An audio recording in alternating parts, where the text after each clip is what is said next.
नमस्कार। आलीदेखि थालीसम्म गोरदेखि ओरसम्म आवाज बिनको आवाज यो हो कृषि टेलिभिजन। हामी 24 घण्टा तपाईँको साथमा बजेट समीक्षा बहसमा विशेष कार्यक्रममा यहाँहरूलाई स्वागत छ। म हुँ असीम सापकोटा। आज मात्रै सङ्घीय सरकारले 2077-78 को आर्थिक वर्षको बजेट दिएको छ, बजेट निष्कासन गरेको छ। बजेटलाई चाहिँ सबै माझ प्रस्तुत गरिसकेको छ र यो समयमा हामीले कृषि क्षेत्रका अलिकति बढी कुराहरू गर्दै गर्दा कृषिमा बजेटको प्रभाव कस्तो रहेको छ र साँच्चीकै कृषि क्षेत्रलाई चाहिँ कुन रूपमा अगाडि बढाएको छ यो बजेटले भन्ने विषयमा हामी समीक्षा गर्नको लागि यहाँहरूको टेलिभिजन सेटमा उपस्थित भइसकेका छौँ। हामीले विभिन्न सेक्टरका सरोकार व्यक्तिहरूसँग यति बेला हामी जोडिने प्रयास गरेका छौँ। यो बजेटलाई कुन रूपमा समीक्षा गरिँदैछ, केही मात्रामा बजेट बढी महत्त्वाकांक्षी देखिए पनि, आशावादी धेरै रहे पनि बजेटले चाहिँ खासै उपलब्धि हासिल गर्न सक्दैन भन्ने खालको समीक्षा पनि आइसकेको छ।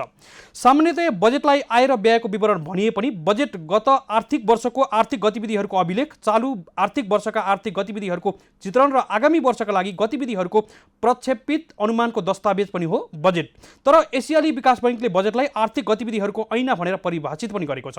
बजेटलाई जिम्मेवारी किटान गरी अख्तियारी दिने माध्यम पनि भन्ने गरिन्छ।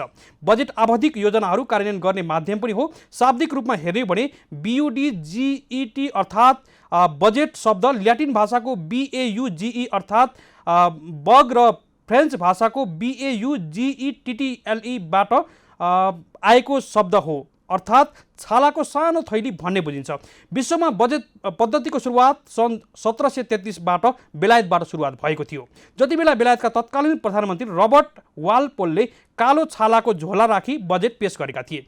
र नेपालको विकासक्रमलाई हेर्यो भने विक्रमसम्म 2008 सालदेखि औपचारिक रूपमा बजेटको सुरुवात भएको थियो। तत्कालीन अर्थमन्त्री सुवर्ण शमशेरले संसद समक्ष 5,25,29,000 रुपैयाँ बजेट प्रस्तुत गरेका थिए, जसमा 3,06,19,000 रुपैयाँ राजस्वतर्फ राखिएको थियो भने अहिले बजेटको 71औं वर्षमा हामी आएका छौँ र 71औं वर्षको बजेट पनि हामीले पाइसकेका छौँ। र नेपालमा पहिलो बजेट नेपाली काङ्ग्रेसका नेता मातृका प्रसाद कोइरालाको सरकारमा ल्याएको बजेटलाई अलिकति सबैले स्मरण योग्य पनि मानिएको छ। त्यसै गरी 2007 सालको प्रजातन्त्र आएपछि बजेट चाहिँ संसद समक्ष प्रस्तुत गर्ने पद्धतिको विकास भएको थियो। 104 वर्षे राणा जहानिया शासनदेखि जनताले यो बजेटको पहिलो पटक आर्थिक स्वतन्त्रताको रूपमा महसुस पनि गरेका छन्। यस आधारमा हेर्यो भने 2046 सालको राजनीतिक परिवर्तन पछाडि तत्कालीन अर्थमन्त्री महेश आचार्यले ल्याएको बजेटलाई विशेष मानिएको छ। त्यसै गरी 2027-28 सालमा आएको बजेटको पनि विशेष खालको सम्झना मानिएको छ।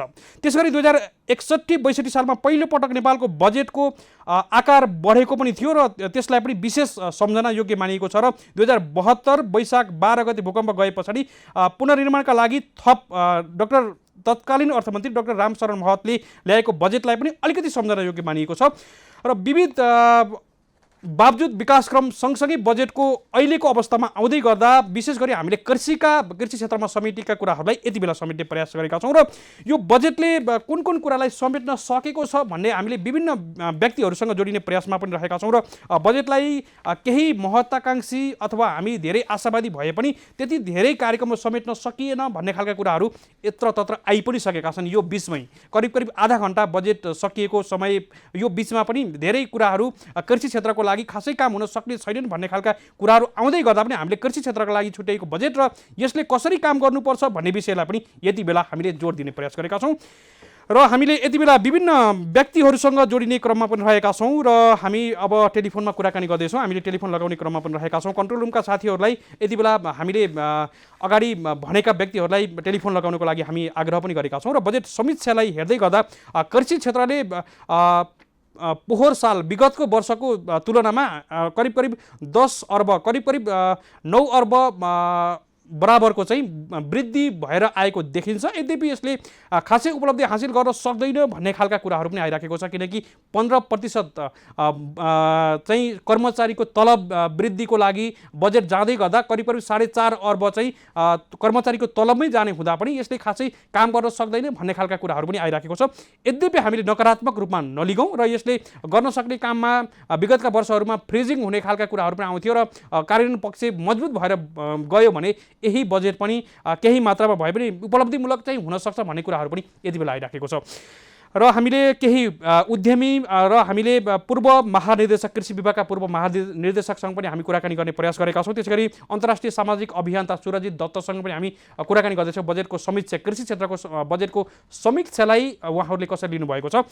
र यसै क्रममा हामीसँग पूर्व स्थानीय विकास मन्त्री तथा समाज कल्याण परिषद प्रमुख नेकपाका समाज कल्याण परिषद प्रमुख तथा कृषि उद्यमी केशवलाल श्रेष्ठ हुनुहुन्छ। हामी उहाँलाई स्वागत गर्दछौँ।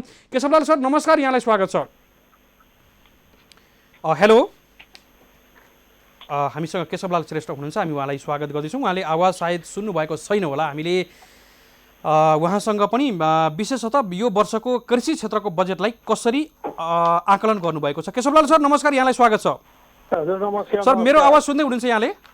सुनिरहेको छु। भर्खरै मात्रै केही मिनट अगाडि, घन्टा पनि भएको छैन, हामीले बजेटलाई चाहिँ पाएका छौँ। यद्यपि कृषि क्षेत्रका कुराहरू गर्दै गर्दा केही समस्या पनि आइसकेको छ। कृषि क्षेत्रको बजेटलाई यहाँले कसरी आकलन गर्नुभयो? अब यो बजेट हेर्दाखेरि मलाई कस्तो लाग्यो भने यो बजेट वक्तव्यमा श्रमजीवी मजदुर किसान, विशेष गरेर 1.25 करोड मुलुकका भूमिहीन गरिब किसान जो कोभिड-19 को कारणले भोग्नु पर्ने बेरोजगारी र भोकमरीको समस्या छ, त्यसलाई समाधान गर्ने सोच देखिएन।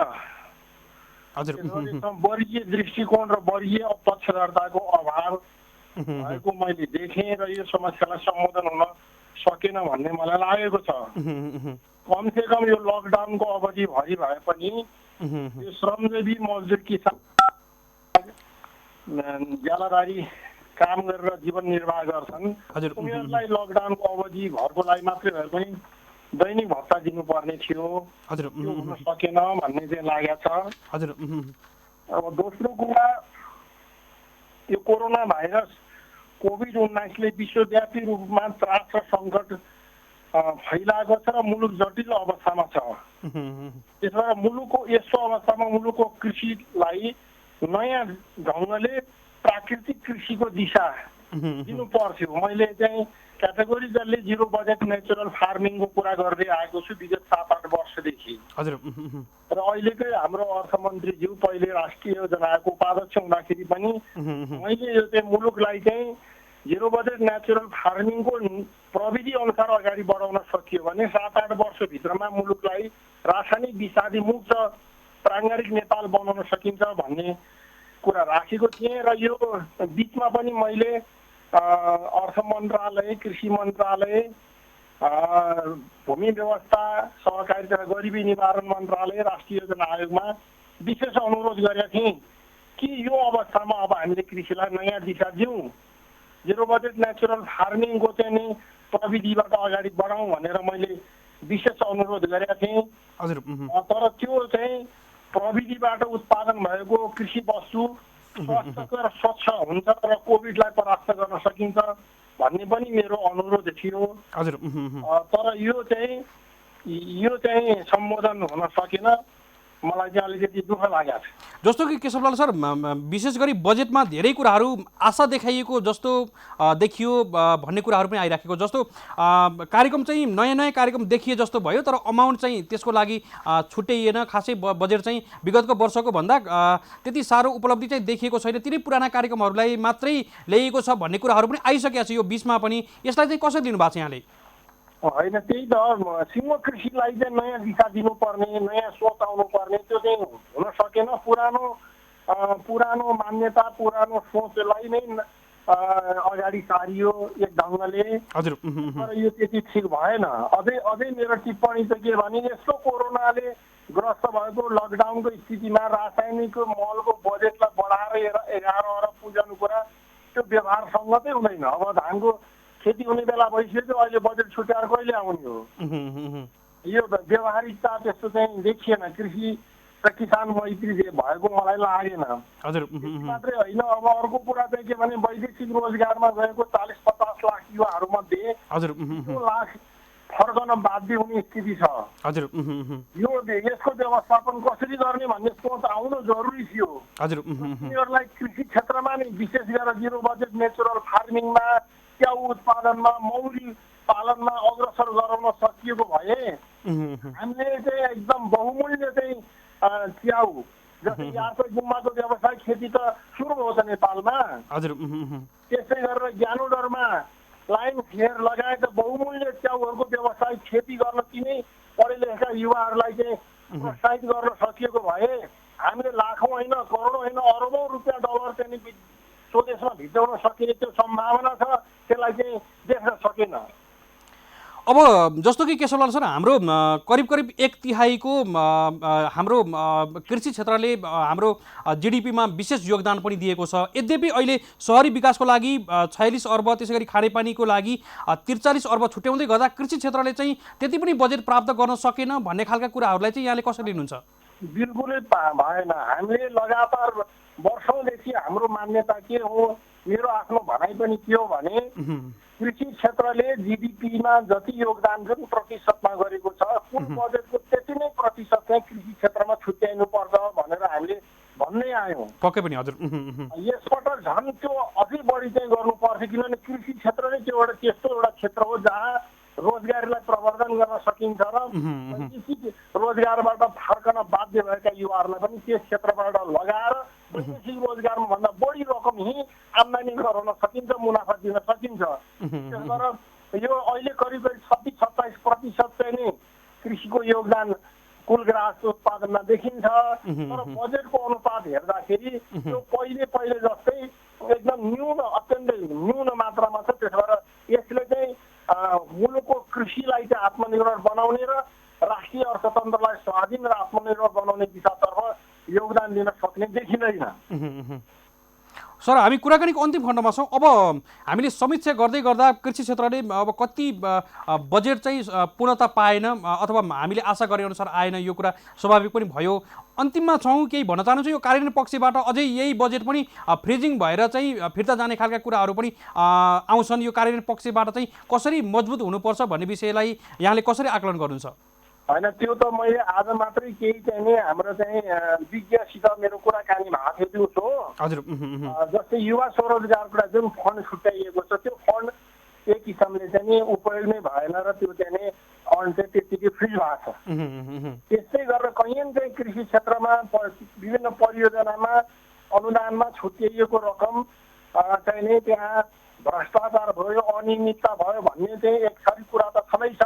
र त्यसरी छुट्याएको रकम चाहिँ किसानको हातमा पर्नै नसकेको र त्यो कृषि क्षेत्रको विकासमा पुग्नै नसकेको भनेर टिप्पणी भइरहेको बेलामा अहिले चाहिँ यो चाहिँ कम्युनिस्ट पार्टीको सरकार भनेको त श्रमजीवी मजदुर किसान वर्गको राजनीतिक प्रतिनिधित्व गर्ने पार्टीको सरकार भएको हुनाले यो चाहिँ बजेट चाहिँ श्रमजीवी मजदुर किसान मैत्री वर्गीय पक्षधरता वर्गीय दृष्टिकोणका आधारमा आउनु पर्थ्यो र आश्वस्त गर्न सक्नु पर्थ्यो।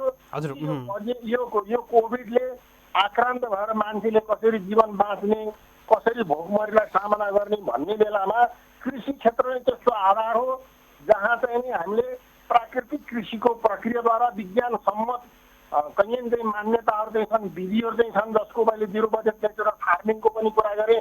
त्यसलाई मात्रै सम्बोधन गर्न सकेको भए हामीले चाहिँ 1.5 लाख मान्छेलाई रोजगारी दिन सक्छौँ भनेर भनिरहेकै थियौँ, त्यो एउटा सेक्टरले मात्रै। तर मैले चाहिँ के भन्छु भने अहिले पनि जे जति बजेट जे जस्तो चाहिँ आएको छ त्यसलाई सकारात्मक रूपमा लिने हो भने अझै पनि सरकारले, राज्य सत्ता सञ्चालन गर्ने नेतृत्व पङ्क्तिले मुलुकको कृषिलाई नयाँ ढङ्गले प्राकृतिक कृषिको दिशातर्फ अग्रसर गराउन सक्यो भने मात्रै उत्पादनमा वृद्धि हुन्छ र कृषिको विकास हुन्छ।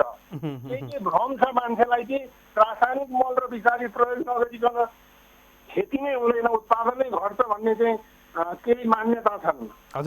त्यो बिल्कुल गलत छ र त्यो गलत मान्यताको सट्टामा हामीले जुन कुरा उठाउँदैछौँ विज्ञान सम्मत त्यो प्रविधिलाई अवलम्बन गरेर नयाँ चाहिँ दिशा दिन सकियो भने मात्रै प्रधानमन्त्रीज्यूले सोचेको जस्तो प्राङ्गारिक नेपाल निर्माण गर्न सकिन्थ्यो। रासायनिक विषादी मुक्त चाहिँ कृषि को दिशामा हामी अग्रसर हुन सक्छौँ र त्यसरी मात्रै हामीले चाहिँ यो तमाम करिब 1.25 करोड चाहिँ सङ्ख्यामा रहेको भूमिहीन गरिब किसानहरूलाई आश्वस्त पर्ने ढङ्गले अहिलेको बजेटलाई पनि कसरी सरलीकृत गर्न सकिन्छ त्यतातिर उन्मुख भइदियोस् भन्ने मेरो विनम्रतापूर्वक चाहिँ आग्रह छ र यसरी यो अहिलेको बजेटमा जे जति सकारात्मक पक्ष आएको छ त्यो सकारात्मक पक्षले चाहिँ मुख्य गरेर चाहिँ यो दैनिक ज्यालादारी गरेर जीवन निर्वाह गर्ने यस्ता श्रमजीवी मजदुर किसानहरूको जीवनयापनलाई सहुलियत दिने र उनीहरूको जीवनलाई समृद्ध बनाउने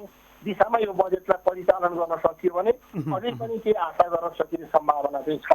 हुन्छ सर, निकै महत्त्वपूर्ण विषयमा यहाँले परामर्श दिनुभयो, हामी धेरै आभारी पनि छौँ र यो विषयलाई समीक्षा गर्नु पनि आवश्यक छ। त्यसैले हामीले फेरि पनि यहाँसँग केही दिन पछाडि सम्पर्कमा रहनेछौँ। अहिले यहाँलाई बिदा गर्न चाहन्छौँ। के जोड्न चाहन्छु भने अब हाम्रो मुलुकको अर्थतन्त्रलाई हेर्दाखेरि डिप्रेसनमा आधारित छ, करिब 6 खरब। हजुर। तर हाम्रो देशबाट पनि करिब 3 खरब जति डिप्रेसनबाट जान्छ त बाहिर। त्यो पनि तथ्य छ कि त्यसलाई मात्रै रोक्न सकियो भने पनि विदेशबाट आउने 20 लाख चाहिँ युवाहरू र चाहिँ स्वदेशभित्र चाहिँ श्रमजीवी मजदुर किसानहरूलाई त्यो परिचालन गर्न सकिन्थ्यो र त्यसले चाहिँ मुलुकको कृषि अर्थतन्त्रलाई आत्मनिर्भर बनाउने दिशा दिन सक्छ भन्ने मलाई लाग्छ। त्यसबाट यो क्षेत्रमा तपाईँहरू जस्तो चाहिँ पत्रकार साथीहरूबाट पनि यसलाई चाहिँ विशेष ढङ्गले लानुपर्ने, नीति निर्माणकर्ता र चाहिँ जनतालाई पनि सुसूचित गर्नुपर्ने आवश्यकता छ भन्ने मेरो अनुरोध। हुन्छ सर, अहिले यहाँलाई बिदा गर्छौँ। निकै महत्त्वपूर्ण विषयमा परामर्श दिनुभयो, बिदा गर्न चाहन्छु। नमस्कार। हजुर, हामीले बिदा गरिसकेका छौँ। हामीसँग हुनुहुन्थ्यो पूर्व स्थानीय विकास मन्त्री तथा समाज कल्याण परिषद का प्रमुख हुनुहुन्छ, नेकपाका चाहिँ समाज कल्याण परिषदका प्रमुख। त्यसरी कृषि उद्यमी पनि हुनुहुन्छ, धेरै व्यक्तिहरूलाई रोजगार दिन सकिन्छ भनेर पनि अर्गानिक नेपाल, त्यसै गरी बनसुन एग्रो अर्गानिक भन्ने संस्थालाई पनि विकासित रूपमा अगाडि बढाउनु भएको छ र नेपालमा विशेष गरी प्राङ्गारिक मल, त्यसै गरी च्याउमा पनि आत्मनिर्भर बन्नको लागि उहाँले चितवनमा जुगेडीमा चाहिँ विशेष ठुलो खालको चाहिँ फार्म पनि व्यवस्थापन गर्दै हुनुहुन्छ। हामी उहाँसँग कुराकानी गर्दै थियौँ कार्यक्रमको सुरुवातमा।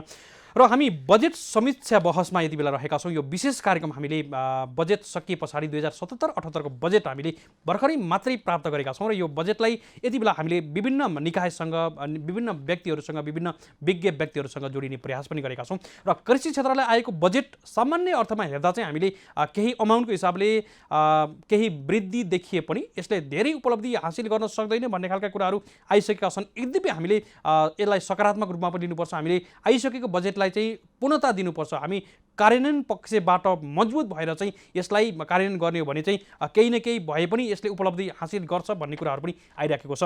यसै क्रममा अलिकति प्राविधिक पाटोबाट पशु क्षेत्रको लागि कस्तो असर पारेको छ र यो विषयमा हामी जानकारी उहाँको समीक्षा बुझ्नको लागि यति बेला रामप्रसाद मेहता हुनुहुन्छ। उहाँ चाहिँ नेपाल पारा भेटनरी एन्ड लाइभस्टक एसोसिएसनका अध्यक्ष समेत हुनुहुन्छ। हामी उहाँलाई स्वागत गर्छौँ। मेहता सर, नमस्कार, यहाँलाई स्वागत छ। धन्यवाद असीम सर, नमस्ते। सरले केही समय अगाडि मैले टेलिफोन गर्दा पनि बजेट सुन्दै हुनुहुन्थ्यो, निकै ध्यानपूर्वक है सर? अब यो आगामी वर्षको आउने बजेट अनि यस्तो यो कोरोना महामारीको बीचमा बजेट आइराख्दाखेरि अब यो कोरोना महामारीलाई कसरी बजेटले एड्रेस गर्ने, त्यसपछि अब जुन विभिन्न देशबाट युथहरू अथवा मानिसहरू देशभित्र आइरहेको छ त्यसको व्यवस्थापन, रोजगारी कसरी व्यवस्थापन गर्ने, अनि त्यसपछि तमाम त्यो देशभित्रको इस्यु र धेरै सरोकारवालाहरूको चाहना छ त्यसलाई कसरी समेटेर बजेट ल्याउँदैछ, त्यो चाहिँ समग्र नेपाली नागरिकको सरोकारको विषय भयो, स्वाभाविकै हो। अब लागौँ कृषिको बजेट र समीक्षातिर लागौँ। समीक्षाको हिसाबले कसरी लिनुभयो यानी समग्रमा चाहिँ? अब यो कृषि क्षेत्रको बजेट हेर्दाखेरि अघिल्लो वर्ष 34 अर्ब 80 करोड थियो र अहिले गएर 41 अर्ब 40 करोड बजेट विनियोजन हुँदाखेरि करिब 6.5 अर्ब भन्दा बढी बजेट विनियोजन कृषि क्षेत्रले बजेट पाएको छ। एउटा यो बजेटको रेसियो हेर्दाखेरि सकारात्मकै अवस्था हो होइन, तर पनि अब यसरी कुरा गर्दाखेरि अब जुन यो कृषिसँग सम्बन्धित जुन कार्यक्रमहरूलाई तोकिएर बजेटहरू विनियोजन गर्दैछ त्यो सर्व हेर्दाखेरि जुन यो प्रधानमन्त्री कृषि आधुनिकीकरण परियोजनाले 8 अर्ब रुपियाँ पाइरहेको थियो वार्षिक रूपमा पहिला, अहिले आएर त्यसले 3 अर्ब 22 करोडमा झारिएको छ। मलाई लाग्छ 77 वटै जिल्लामा यसको कार्यालय र यसले कार्यक्रम सञ्चालन गरिरहेको सन्दर्भमा र त्यत्रो जनशक्तिहरू परिचालन गर्ने, कार्यक्रमलाई व्यवस्थापन गर्ने, ल त्यसको लागि 3 अर्ब 22 करोड मात्रै पैसा विनियोजन गर्दाखेरि मलाई लाग्छ अपरेसन कस्ट जुन छ नि सञ्चालन गर्ने खर्चमै अधिकांश पैसा भएकोले यसले पनि खासै रिजल्ट देखाउने सम्भावना देखिएन। किसानलाई सम्बोधन गर्ने खालको अवस्था यसले बन्ला जस्तो पनि यसले पनि देखिएको छैन। अर्को कुरो एउटा सकारात्मक के छ भने रासायनिक मलमा 11 अर्ब अनुदान दिने भनेको छ, जुन अघिल्लो वर्षभन्दा वृद्धि गरिएको छ।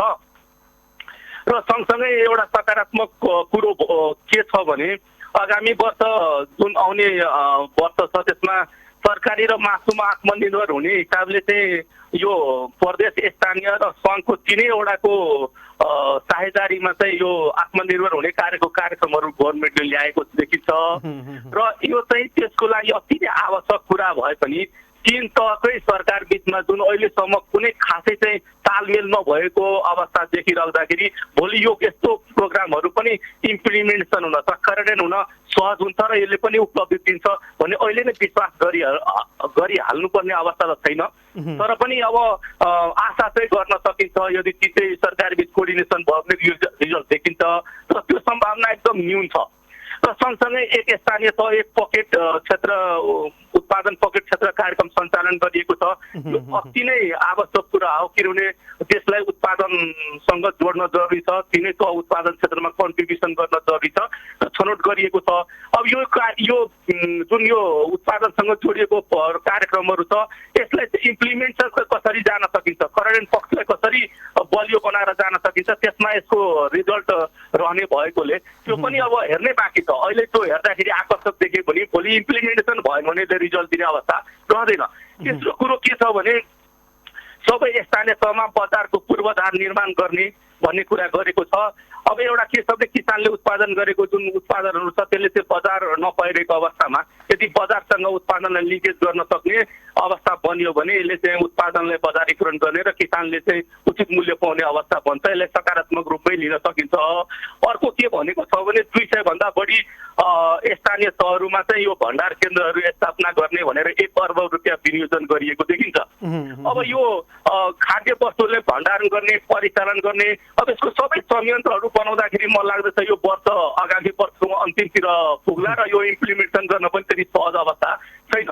त्यसकारण यसमा साधुकताका साथ यदि काम गर्ने अवस्था बनियो भने यो पनि एउटा सकारात्मक काम देखिन्छ र यसले चाहिँ किसानसँग उत्पादित सामग्रीको भण्डारण गर्ने र बिक्री वितरण गर्नमा सहज पुर्याउने अवस्था बन्छ र त्यसको लागि इम्प्लिमेन्टेसनलाई जोड दिनुपर्छ। र सँगसँगै एउटा कुरो मैले के भनिएको छ भने 6000 भन्दा बढी स्थानीय तह लगायतको ठाउँमा चाहिँ जनशक्तिको अभाव रहेको छ।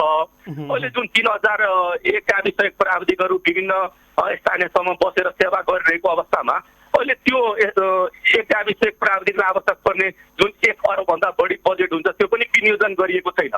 र के भनिएको छ भने स्थानीय तहमा 1 कृषि र 1 पशु प्राविधिकको व्यवस्था गर्न 50 करोड विनियोजन गरिएको छ।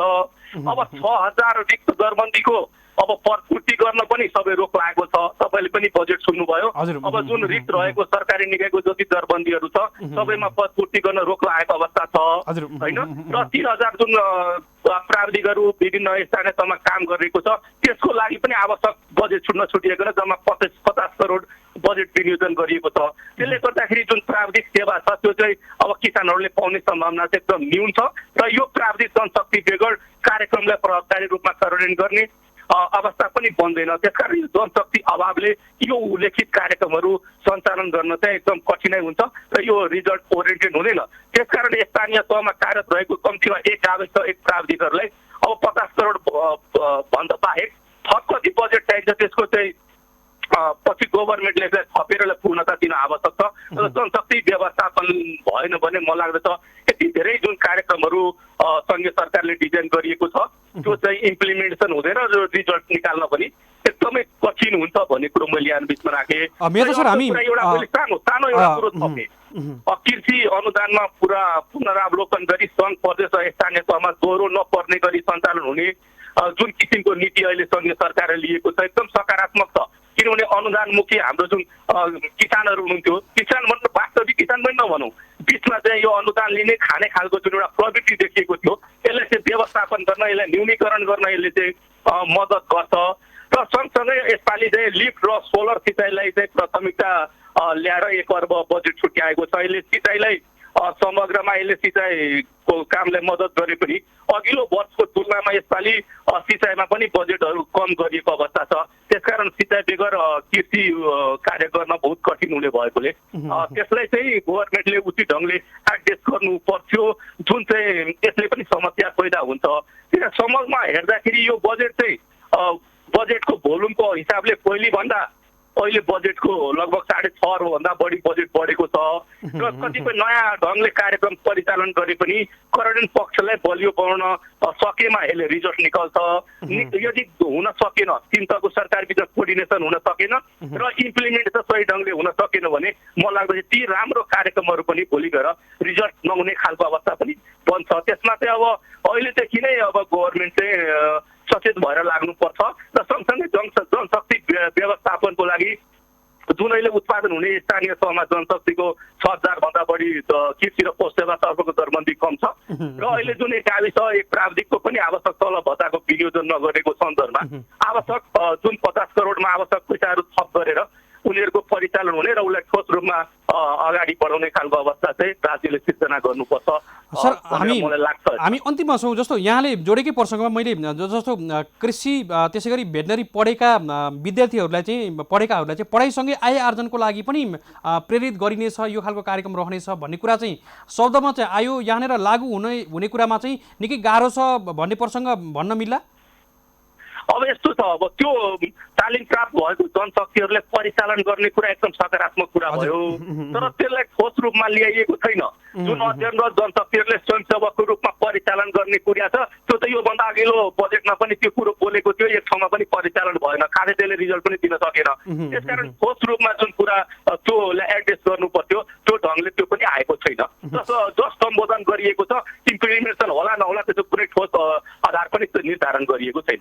हुन्छ मेहता सर, निकै महत्त्वपूर्ण विषयमा यहाँले जानकारी दिनुभयो, बजेटको समीक्षा गरिदिनु भयो र कृषि क्षेत्रको लागि यो हुनुपर्नेछ भन्ने विषयमा पनि जानकारी दिनुभयो। हामी आभारी छौँ। यहाँलाई कृतज्ञ ज्ञापन गर्दै बिदा गर्न चाहन्छौँ। नमस्कार। हजुर, हामीले बिदा गरिसकेका छौँ। यति बेला हामीसँग रामप्रसाद मेहता हुनुहुन्थ्यो, नेपाल पारा भेटनरी एन्ड लाइभ स्टक एसोसिएसनका अध्यक्ष रामप्रसाद मेहता हुनुहुन्थ्यो। विशेष गरी उहाँले यो समीक्षाको रूपमा केही कुराहरू सकारात्मक छन् र यसरी अगाडि बढ्नुपर्छ भन्ने प्रसङ्गमा उहाँले आफ्नो समीक्षासहितको परामर्श दिइसक्नु भएको छ र एउटा सुझाव पनि दिनुभएको छ। सरकारले चाहिँ यसरी कार्यक्रम ल्याउनु पर्थ्यो भन्ने खालको सुझाव उहाँले दिइसक्नु भएको छ।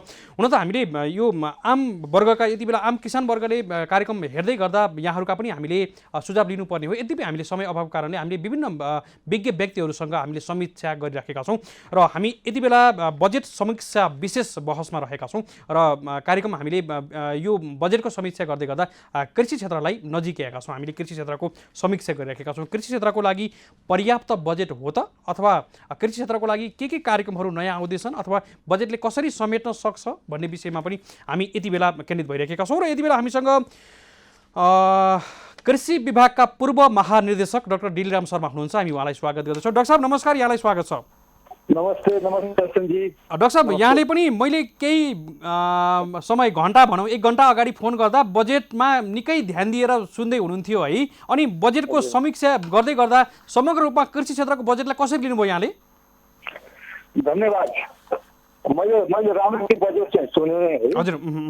अब हामीले ठुल्ठुला कुरा चाहिँ गऱ्यौँ हिजो अस्ति, धेरै नेताजीहरूले पार्टीले सबैले कृषिलाई चाहिँ अत्यन्त जोड दिएर चाहिँ कुराहरू गर्नुभयो है। तर त्यस अनुसारको कुनै बजेटमा मैले केही पनि पाइनँ है, पहिलो कुरो। अब कृषि क्षेत्रलाई आत्मनिर्भर हुने खालको मैले बजेटमा कुनै पनि त्यस्ता सङ्केत चाहिँ मैले धेरै देखिनँ। पहिले के भएको पहिले जुन हामीले काम गरिरहेका थियौँ त्यो किसिमको बजेट आएको छ र बजेटको आकार पनि त्यति धेरै बढेको होइन है। अब हेर्दाखेरि अलिकति चाहिँ 7-8 अरब बढेको जस्तो देखिन्छ। तर एउटा कुरा के बुझ्नुपर्ने छ भने हरेक वर्ष चाहिँ 10 देखि 15% इन्फ्लेसन त भइरहेकै हुन्छ, वृद्धि भइरहेकै हुन्छ। त्यस अनुसार मैले यसो एनालाइसिस गर्दाखेरि 4 अरबको हाराहारीमा मात्र बढेको छ र त्यो 4 अरब चाहिँ सबै चाहिँ त्यो रासायनिक मलमा गएको छ है।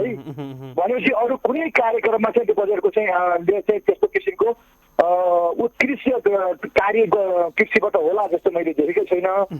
र रोजगारी जुन छ वृद्धि गर्नुपर्ने कृषिबाटै नै हो, रोजगारी वृद्धि गर्ने भनेर हामी सबैले होइन नेताजीहरूले प्राविधिकहरू सबैले चाहिँ त्यो हामीले भनिरहेको अवस्थामा यो बजेटले चाहिँ कृषिबाट रोजगारी वृद्धि गर्ने कुनै आशा चाहिँ जगाएको मैले चाहिँ पाइनँ पहिलो कुरो है।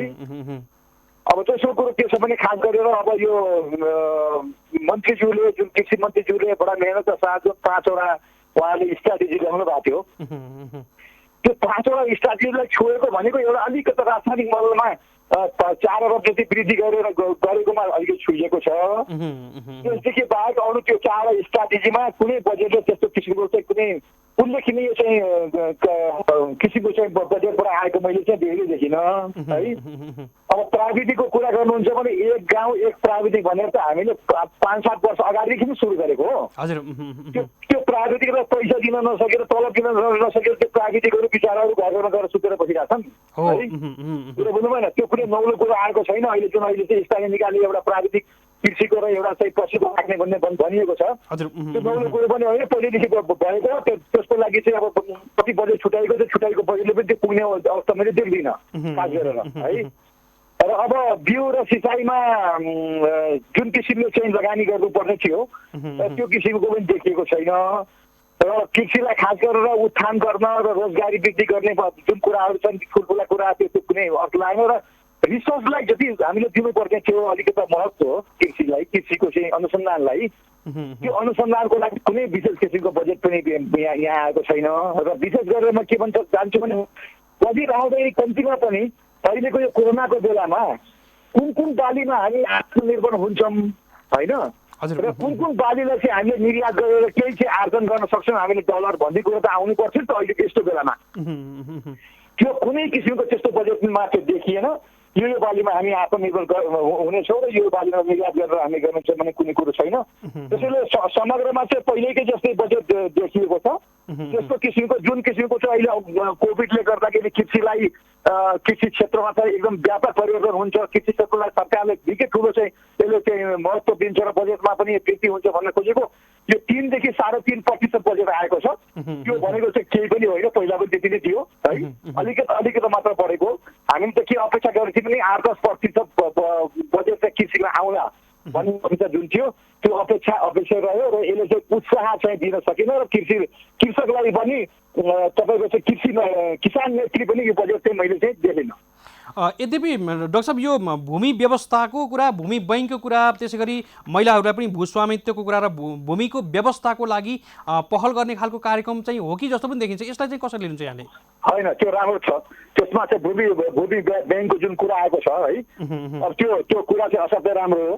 त्यो यदि त्यो कार्यान्वयन हुन सक्यो भने त्यो चाहिँ राम्रो पक्ष हो। त्यो चाहिँ त्यसलाई चाहिँ हामीले गर्नु पर्छ। किन भूमिको कुरा जुन आएको छ, भूमि बैंकबाट हाम्रो चाहिँ बाजेबाका जमिन र खेर गएका जमिनहरू सरकारी जमिन समेतलाई जुन उपयोग गर्ने कुरा छ त्यसले चाहिँ उत्पादन वृद्धिमा चाहिँ त्यसले पक्कै पनि सघाउ पुर्याउँछ ठोस किसिमले। र त्यसलाई कार्यान्वयन कसरी हुन्छ भन्ने कुरा मात्रै हो। कार्यान्वयनको पक्षमा जानखेरि त्यसपछि हामीलाई थाहा हुन्छ कि यसले कति सघाउ पुर्याउँछ भन्ने कुरामा। डाक्टर साहब, हामी यति बेला अन्तिम खण्डमा आइसकेका छौँ। आम किसान वर्ग, त्यसै गरी हाम्रा टेलिभिजन हेरेर बस्नुहुने आम दर्शक वर्गलाई केही भन्न चाहनुहुन्छ? म के भन्न चाहन्छु भने हेर्नुहोस्, अहिले अब कृषिदेखि बाहेक हाम्रो नेपालमा कुनै त्यस्तो उद्योग धन्दा आदि इत्यादि केही पनि छैन कि अहिले है। कृषि नै एउटा हो जसबाट हामीले रोजगारी वृद्धि गर्न सक्छौँ, जसबाट हामीले उत्पादन लिन सक्छौँ र आत्मनिर्भर हुन सक्छौँ होइन। र यही कृषिलाई नै हामीले चाहिँ अपेक्षा गरेर यसलाई बजेटमा हामीले चाहिँ राम्ररी जोड दिन सकेनौँ भने चाहिँ कृषिलाई हामीले चाहिँ उपेक्षा गऱ्यौँ भने भोलि गएर हाम्रो देशमा रोजगारी पनि वृद्धि हुँदैन, सबै बेरोजगार हुन्छन् र हाम्रा चाहिँ भोकमरी पनि हुन सक्ने सम्भावना हुन्छ। त्यसैले यो बजेट जुन आएको छ यसलाई चाहिँ अब अलिकति केही कृषि मन्त्रालयले अलिकति वर्कआउट गरेर होइन, यो बजेटबाट अलिकति चाहिँ हाम्रो चाहिँ कृषक मैत्री र विशेष गरेर चाहिँ यो आत्मनिर्भर हुने खालका चाहिँ कार्यक्रमहरूलाई चाहिँ अलिक विशेष जोड दिएर अगाडि बढाउन चाहिँ म अनुरोध गर्न चाहन्छु। हुन्छ डाक्टर साहब, निकै महत्त्वपूर्ण विषयमा यहाँले जानकारी गराउनु भयो र यो समीक्षा गरिदिनु भयो। बजेट र कृषि क्षेत्रको आधारसँगै जोडिएको बजेटलाई एकदमै किसानहरूले पनि बुझ्ने गरेर बोलिदिनु भयो। हामी धेरै आभारी छौँ। यहाँलाई कृतज्ञ ज्ञापन गर्दै बिदा गर्न चाहन्छौँ। नमस्कार। हजुर, हामीले बिदा गरिसकेका छौँ। हामीसँग हुनुहुन्थ्यो डाक्टर डिलिराम शर्मा हुनुहुन्थ्यो, कृषि विभागका पूर्व महानिर्देशक समेत हुनुहुन्थ्यो र कृषि क्षेत्रका अनुभवी व्यक्ति पनि हुनुहुन्थ्यो। विशेष गरी अर्गानिकको क्षेत्रमा विद्यावारिधि पनि गर्नुभएको छ र विशेष गरी कृषि क्षेत्रकै लामो समय काम गरेर एउटा अनुभवी निखर व्यक्तित्व पनि हुनुहुन्थ्यो। उहाँको प्रतिक्रिया हामी सुझाव समीक्षालाई हामीले यति बेला सबैले मनन गर्नुपर्नेछ। सरकारले यो कुरालाई पनि पक्कै पनि मूल्याङ्कन गरोस्, किनकि विज्ञ व्यक्तिहरूसँग बसेर बजेटलाई निर्धारण गर्दै गर्दा यस्ता कुराहरू समेटिन सक्ने कुराहरू हुन त धेरै सेक्टरका धेरै व्यक्तिहरूसँग सुझाव सङ्कलन पनि गरिएको थियो। कृषि मन्त्रीज्यूबाट विशेष गरी धेरै सेक्टरबाट चाहिँ आशा पनि गरिएको थियो, धेरै कुराहरू आउने भयो, हाम्रो कुराहरू सम्बोधन हुने भयो भन्ने कुराहरू पनि आइराखेको थियो यो 1-1.5 महिनाको अन्तरालमा। यद्यपि बजेट भनेअनुसार आउन सकेन, पुरानै अवस्थामा आएको छ र केही मात्रै हेरफेर, केही शब्दहरू मात्रै हेरफेर भएर आएको छ भन्ने कुराहरू पनि आइराखेको छ। यसलाई हामीले सकारात्मक रूपमा लिनै पर्छ। यद्यपि हामीले कमी कमजोरीहरूलाई पक्कै पनि सुझावको रूपमा पनि सरकारलाई दिनैपर्छ भनेर पनि यो विशेष कार्यक्रमलाई यति बेला जोडिराखेका छौँ। बजेट समीक्षा विशेष बहस कार्यक्रममा यति बेला हामी कृषि टेलिभिजनको राष्ट्रिय च्यानल मार्फत लाइभमा छौँ। त्यसै गरी हाम्रो अफिसियल फेसबुक पेज, युट्युब पेजबाट पनि हामी प्रत्यक्ष रूपमा यहाँहरूमाझ प्रसारित भइरहेका छौँ। हामी छोटो विश्राममा जान्छौँ। विश्रामभन्दा पछाडि खण्डमा पुनः आउँछौँ। हामीसँगै रहनुहोला। नमस्कार, म तेज विक्रम थापा, कृषि टेलिभिजनको अध्यक्ष। विक्रम सम्वत 2073 साल कार्तिक 14 गते नेपाली आकाशमा नेपाली सञ्चार माध्यममा एउटा फरक अनि पृथक सञ्चार माध्यम अर्थात् नेपालकै पहिलो कृषि टेलिभिजनको उदय भएको हो। त्यस यता कृषि टेलिभिजन नियमित रूपमा प्रसारण रहिरहेको छ। हिमाल पहाड तराई कोही छैन पराई, हामी यही सिद्धान्तलाई सधैँ अङ्गीकार गर्दै आएका छौँ। हिमाल पहाड र तराईमा बसोबास गर्ने आम जनसमुदायसँग हाम्रो आत्मीयता जोडेको छ। यो आत्मीयतालाई थप प्रगाढ बनाउन हामी हाम्रो तर्फबाट कुनै कसर बाँकी राख्ने छैनौँ। आदरणीय दर्शकवृन्द, बन्दाबन्दी लकडाउनको समयमा आम नेपाली जनता घरभित्रै बस्नुपर्ने बाध्यात्मक परिस्थितिमा यस टेलिभिजनबाट बन्दाबन्दीको दोस्रो हप्ताबाट घरमा बस्नुहुने आदरणीय दर्शकवृन्दलाई लक्षित गरिएर नितान्त मनोरञ्जन दिने उद्देश्यले हास्य कार्यक्रम कोरोना बिर्साउने गफगाफ सुरु गरेका थियौँ। यही क्रममा जेठ 1 गते प्रसारण भएको कोरोना बिर्साउने गफगाफ कार्यक्रमको प्रस्तुतिबाट सिङ्गो मधेसी समुदायलाई पर्न गएको आघातप्रति क्षमा प्रार्थी छौँ। कृषि टेलिभिजन सधैँ मधेस र मधेसी समुदायप्रति उच्च सम्मान प्रकट गर्न चाहन्छ। प्रसारित कार्यक्रमबाट पुग्न गएको ठेसप्रति हाम्रो गम्भीर ध्यान आकर्षण भएको छ। यस कार्यक्रम मार्फत बदनियतपूर्वक कुनै पनि जात, धर्म, समुदाय र लिङ्गमाथि घोचभेच गर्ने हाम्रो कुनै उद्देश्य नरहेको प्रश्न पार्न चाहन्छौँ। उक्त प्रसारित कार्यक्रम सामाजिक सञ्जाल फेसबुक र युट्युबबाट समेत हटाइसकेका छौँ। यस टेलिभिजनबाट प्रसारण हुने कोरोना बिर्साउने गफगाफ कार्यक्रम सधैँका लागि बन्द गरिएको जानकारी गराउन चाहन्छु। भविष्यमा यस टेलिभिजनबाट यस्तै प्रकृतिका कुनै पनि कार्यक्रम उत्पादन र प्रसारण नगर्ने प्रतिबद्धता पनि व्यक्त गर्न चाहन्छौँ। यस टेलिभिजन सदैव संविधान, कानुन र पत्रकार आचार संहिताको पूर्ण पालना गर्ने प्रतिबद्धता जनाउन चाहन्छौँ। नमस्कार।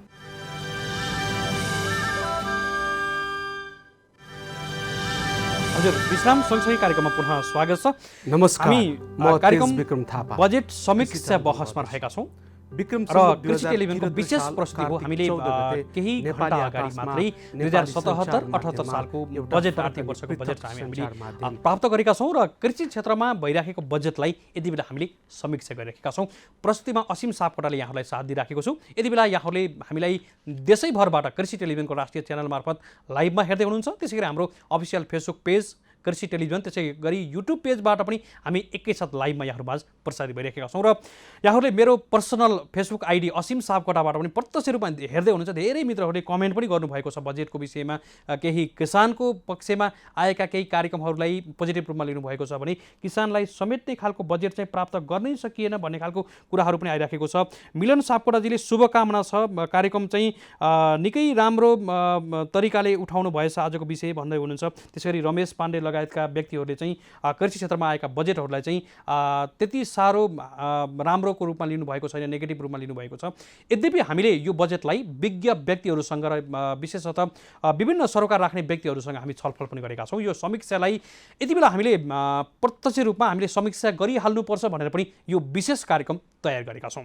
यति बेला हामीसँग डाक्टर ख्यामराज भट्टराई हुनुहुन्छ, वरिष्ठ जडीबुटी विज्ञ हुनुहुन्छ। हुन त जडीबुटी क्षेत्रलाई पनि केही मात्रामा सम्बोधन गरेको छ बजेटले र वन र वातावरणको क्षेत्रमा पनि सम्बोधन गरिराखेको छ। यसलाई उहाँको नजरमा कसरी लिनुभएको छ? डाक्टर साहब नमस्कार, यहाँलाई स्वागत छ। डाक्टर साहब हेलो। हजुर हजुर डाक्टर साहब यहाँले टेलिभिजन हेर्दै हुनुहुन्छ हो? अलिकति साउन्ड अफ गरिदिनुहोस् न है।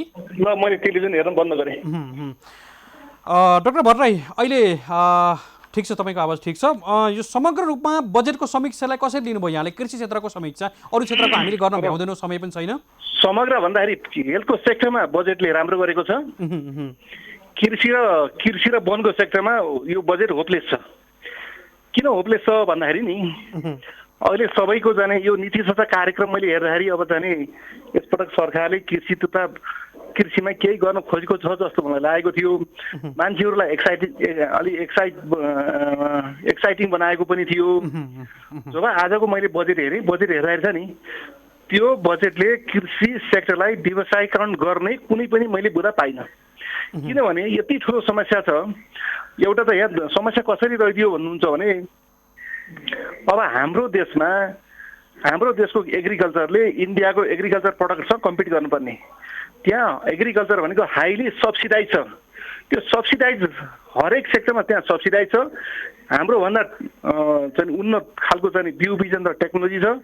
त्योबाट उत्पादन भएको चाहिँ एग्रिकल्चर प्रडक्टलाई नेपाली जुन एउटा चिलाउनेको हलो जोतेर लगाइएको खेती र त्यसपछिबाट जाने अब विदेशबाट आयात गरेको बिउ बिजनमा निर्भर गर्नुपर्ने अवस्था र त्यसपछिबाट जुन कृषिमा जुन लगानी गरिरहेका मान्छेहरू छन् त्यसमा चाहिँ एकदम चर्को ब्याजमा उनीहरूले लगानी गरिरहेको अवस्था छ।